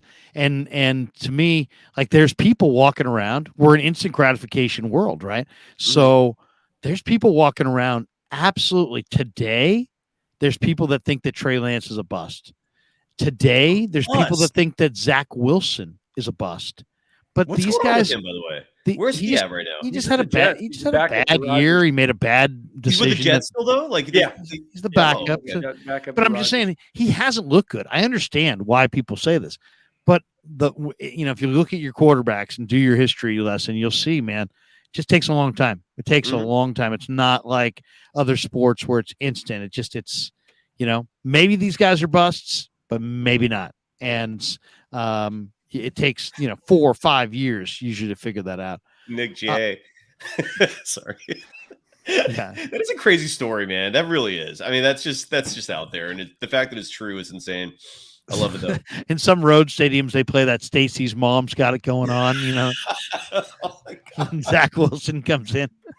Man. Oh man, to be that good looking, like I could only just dream of that, right? Like that kid probably just has girls throwing themselves at him left and right. Good for you, kid. Well, how Yeah, much you exactly. talk about Jimmy going 5-0? How much did the fact that he was super good looking guy and he goes 5-0 and everybody's buying Garoppolo jerseys and the women are all buying Garoppolo jerseys? How much did that play into the 49ers? Were you guys as disappointed as I was when, like, Jimmy G's the next QB? You're excited, and then you see him with like a porn star. That really like disappointed me, man. I'm not gonna lie, that did not sit well with me. Like Jimmy G can get almost anyone, and you're going out with a porn star. That was his girlfriend? What was that story about? I mean, I heard about it. That was weird. That was weird. It was weird. They were Yes. training in Vegas together, right? They was Yeah, living together? she wasn't even very good looking. either. No, I don't think so either. I don't. Yeah, that didn't. Make That was bizarre. sense. It was. It really was. Yeah, it was like, what? There are some Jimmy bizarre G things in is- sports that we just don't talk about much, but they were the real. Like, I still think one of the craziest things is the fact that Stephen Curry's parents kind of became swingers. And they displayed it for everyone to see in the NBA Finals last year after the Warriors won a championship. There are Steph's parents on the court with the swapped couple. It's insane. That's real. It happened. There you go. It's I mean, happiness is elusive. And when you find it, you just go with it. And love can, always never be wrong. Okay. What do I know? It did seem kind of weird though. It was very awkward. I mean, the close-ups and they're standing there not looking at each other and they're just, everybody's hugging everybody, but it's very choreographed. It must be difficult. It must really be Steph's difficult. putting on a great face, man. I mean, he's not flinching at any of it, which is impressive. Like, I'll give him that. Hey, speaking of Steph, did you hear his dad, Dell, talking about Seth saying probably a long shot that he comes to the Warriors because he's kind of likes to pave his own way? But he said it's possible, though. Yeah, he said possible. That would be a good move, actually. It'd be for the incredible. Warriors. And Seth is one of those few players who could come simply because it's not hard to siphon that Under Armour money to him. I mean, you could get him extra cash like easily. Oh, easily. Hey, bro, I hope so. I really hope that happens, man. I mean, it would be a nice compliment to a nice shooter. We'll see how it goes. That he would compliment his brother nicely. So much of it is about how well do you play with Steph. The thing that sucks about the Warriors offseason is not only do they wind up having all these tough decisions, they're probably they're going to lose DiVincenzo, and so he's also been a good kind of cog in their in their spoke in their wheel. He's been good. So I mean they're at a little bit of a crossroads, guys. They're at a little bit of a crossroads, and I think it's really clear that they're considering everything, but I think they understand the value of like the legacy players, but then they don't want to be irrelevant. And I guess we're going to find out exactly how cold and calculating Joe is. Is he a warm guy that wants to surround himself with these great stories? Because Peter Goober seems to be like, it's a great story. You know what I mean? Like, yeah, he's Hollywood. He seems to be like a Hollywood story guy. Yeah. But Joe seems way more like, I'm paying him X and this is what he's giving me. And I don't know. It maybe, if you say there was enough glimpses of Joe's personality at that presser to make you think that Joe was the reason that Bob walked away. But it could just simply be that Bob knew that he was going to have to make some really, really tough decisions on guys that he considers personal friends and just wanted no part of it, or maybe when they discussed the future of the roster, maybe Joe and Bob didn't see eye to eye. And if that's the case, I think Bob's very warm. So maybe Joe is getting ready to say goodbye to some of these guys. I mean, what do you think? That's a logical thought? That's an interesting take, actually. It's kind of because I could see Bob Myers really struggling with that. Right. So if Bob didn't want to have his fingerprints on ushering these guys all out the door, and didn't, want to take the gamble, then maybe Joe is just going to do it all on his own. I don't know, but it's possible. Yeah. I mean, but if that's your mentality and it could be his, I mean, would you double down on winning? I mean, what do you have, a crystal ball? We're going to get rid of all of these guys, but yet we're still going to win championships. It's like, come on, man. The player we haven't talked about once, which I could weirdly see going to the Warriors, is Jaylen Brown. Like, I could see some sort of, I could see that happening in some He weird wants way. that Supermax. He's eligible for that. So I don't, But if you're moving on from Klay, and if Lacob's talking about like success being more important than money, Carl, what do you think of Jaylen Brown? I mean, Jaylen Brown went to Berkeley, so I could see him yearning for the West Coast after a couple of years in that weather and all that media. I mean, if you lived in Berkeley, California, and witnessed NorCal, and then you live in Boston for 5 or 6 years, and you know what I mean, that would make you yearn for the West Coast. Absolutely. You know what I mean? I mean, let's just look at it this way. One thing is for certain: Jaylen Brown is going somewhere. That's what I think too. Yeah, I think you're right. So the Warriors can't do sign and trades, but they can do extend and trades. And what that means is, so like Jaylen Brown will not be a free agent, but he's going to be looking for an extension. So he could get that extension and still be traded to the Warriors, or he could trade to the Warriors and then get that extension here. Like it's very possible. And who knows? Maybe the Celtics look at Klay Thompson as a piece that might put them over the hump, right? Like someone with championship experience, consistent postseason shooting, even though we didn't see that this year, but you can try and sell him on it. I don't know. It's just Jaylen Brown makes 31.8 final year of his deal. Wow. So I mean, Klay Thompson, what did we say Klay Thompson makes? 43. 43. You have to have someone come back. Someone else would have. Well, you'd have to throw Al Horford or something like that in there. I would love Al Horford on the Warriors. Gee, yeah. that would be a smoking deal, actually. Do you hear that, folks? We solved everything. We just made the trade. The deal has been agreed to on the Krueger show. Was proposed by. You heard it here first. Now we bring in general manager Kurt Lacob.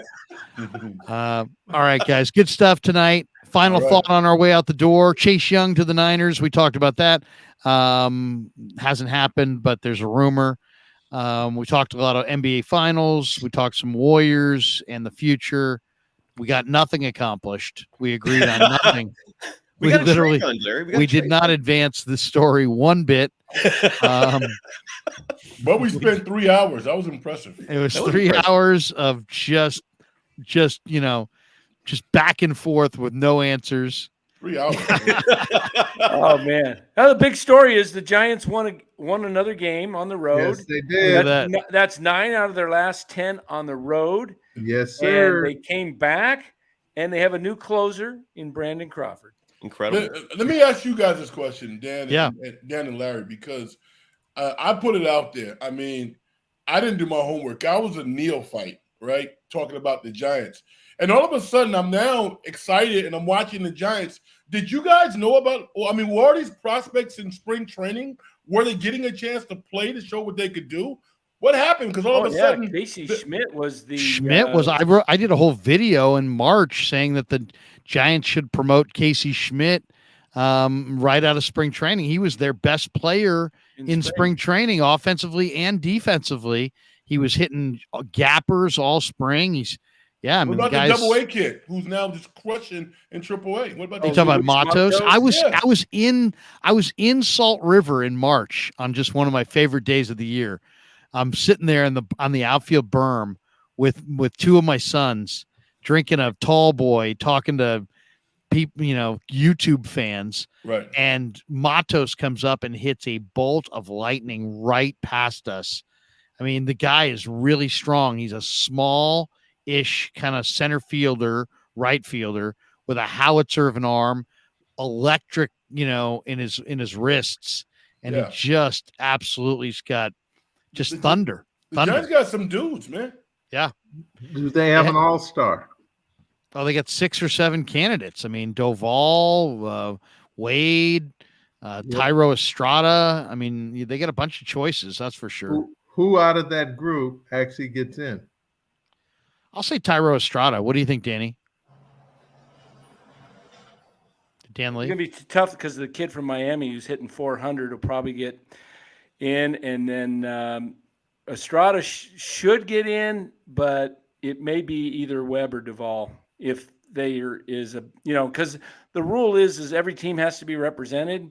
And some teams, if their only representative is, happens to be at the position that Estrada's playing and gets put in, then it's like he gets screwed. But he's deserving this year. Hopefully, Duvall's got a 1.86 ERA. Yeah, he's something. Hey, here's Luis Matos, Larry. Luis Matos, watch the Krug show with Larry, Dan, and Brian. Wow. Watch the Krug. Hey, it's funny. I've been playing this on the first time I asked him to do this is he's hilarious. He forgot the names. Here it is. Hey, this is Luis Matos.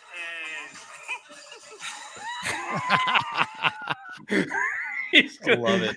That's awesome. He's a good kid. I hope he makes it. I'm rooting for him really hard. I was throwing some stuff out yesterday in my chat. I saw some people kind of get on me in this chat because I said, you look at the Giants' history of guys that have prospects that have done well, but they, only, Christian Arroyo, this guy's going to be great. Chris Shaw, this guy, all these guys, Joey Bart, we can't wait, Elliot Jesse Ramos. Foppert. Yeah, Jesse these guys. Foppert takes our breath away. And so I threw out the chat. I said, hey, if you had the chance to get Ohtani, but they wanted Matos and Luciano at the trade deadline, would you do it? A lot of people said no, but then I changed it. I says, if you had a deal already in place that Shohei was going to sign for, 8-9 years with the Giants, there was an agreement already made, but you had to give up Harrison, Matos, and Luciano. Would you do it? It was kind of a mix, but I'm like, I think this is what I think the Giants should do. And this may sound insane. Wait. Let me back this up. Hold on a second. Hey, Dan, what do you think the Giants ought to do? I think as soon as free agency happens, they throw out the most incredible offer you can think of. $75 million a year for 8 years. That's $600 million. Now let me explain why. You would instantly sell at least 10,000 season tickets at an average of 10,000 a year. That's $100 million right there. Doesn't count concessions.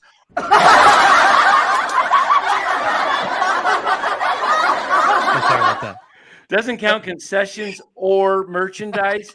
He would pay for himself. That's money you're never going to get because the Giants season tickets are shrinking like crazy. They're down to 8,000 season ticket holders off of 29.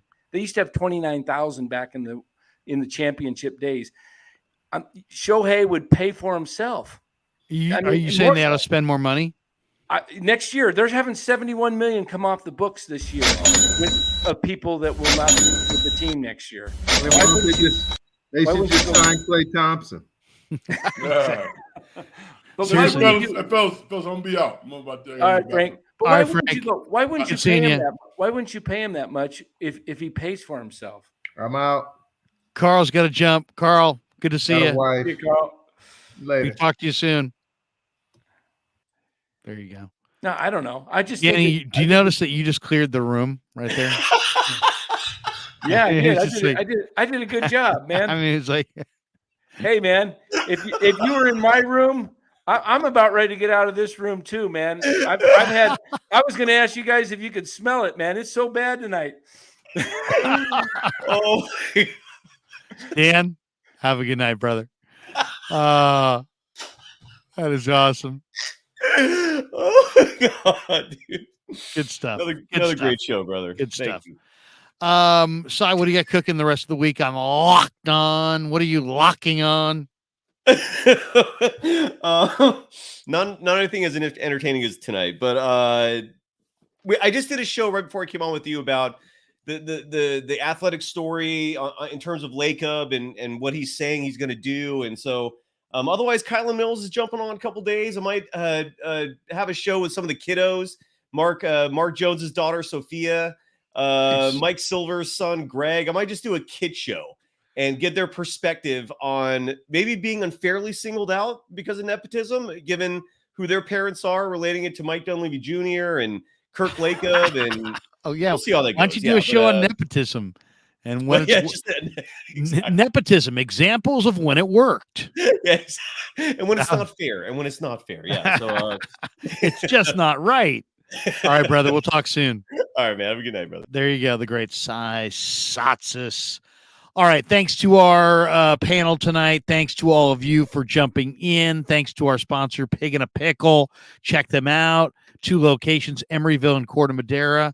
Oh, man, some barbecue. Oh, I can taste it right now.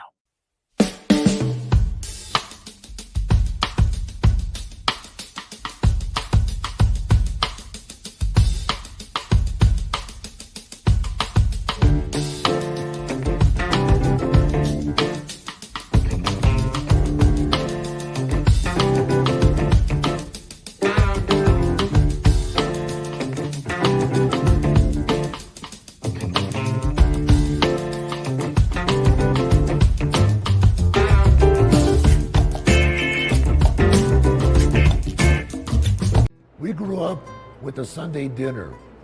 That means no matter how busy you were, no matter where the hell you were, you came to dinner on a Sunday night. Yeah, Sunday dinner without sausage, it's like a church without God. You know, how can you go to church if you don't believe in God? You know, and along with the sausage also became the discussions. That was discussion night. You know, it wasn't a typical family that you sit there and you're quiet, you know, and you don't talk with a mouthful. Oh no, man. Italians talk when they're eating. Italians even talk when they're sleeping. And definitely we talk with our hands. So if we can't express it through our mouth, through our lips, we express it with our hands. So, and that's what sausage is, really. It's an expression, you know, that life is good.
Coming down the home stretch on the Krug Show. Let's get some supers here. Mark Hope says, Lillard hot take. Love it, Frank. Thank you, Mark. Mark also had this beauty. He says, at the buzzer, he immediately hugged every Heat player, talking a little bit about Jokic and why he was classy. Also, this one from Mark. He says, I'm super happy for Jamal Murray.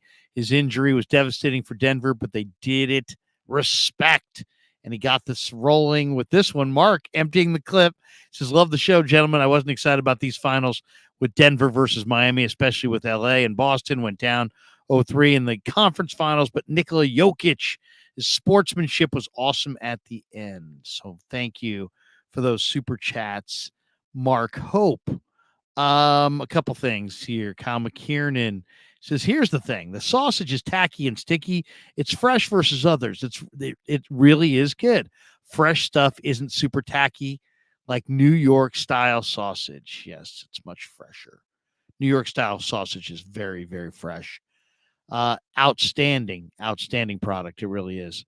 We are at 18,809 subscribers. If you're still in the chat, hit like and subscribe. If you hit like, it helps the algorithm. More people find the show. If you hit subscribe, you will be alerted every time we go live. And we are closing in on 20,000 subs. We're trying to get to 20,000 subs between now and training camp. So what's the date today? Today is June the 12th. So we got about a month. Can we go, roughly 1,200, slightly under 1,200 subs in 1 month? We're going to have to really, really grind. We got a great rest of the week, though, on the channel. Let's tell you a little bit about what's going on our schedule for the week. Today, we had Raj on earlier from RSF 49ers. Check me out. Go watch Grant Cohn's live stream. I was on with him today at 3 o'clock, and we just did the post game. Tomorrow night, Vish Kumaran's going to stop by. We'll do a little co-branded show with Vish. Wednesday, Ronald Awatt of the Niners is going to be by, and I'm trying to also chase down Brandon Podziemski, the Santa Clara 2 guard who's getting ready for the NBA draft. I'm looking forward to seeing if we can get those done. Thursday from 2 p.m. to 6 p.m. and Friday from 2 p.m. to 6 p.m. I'll be on 95.7 The Game with Mark Willard, an afternoon drive.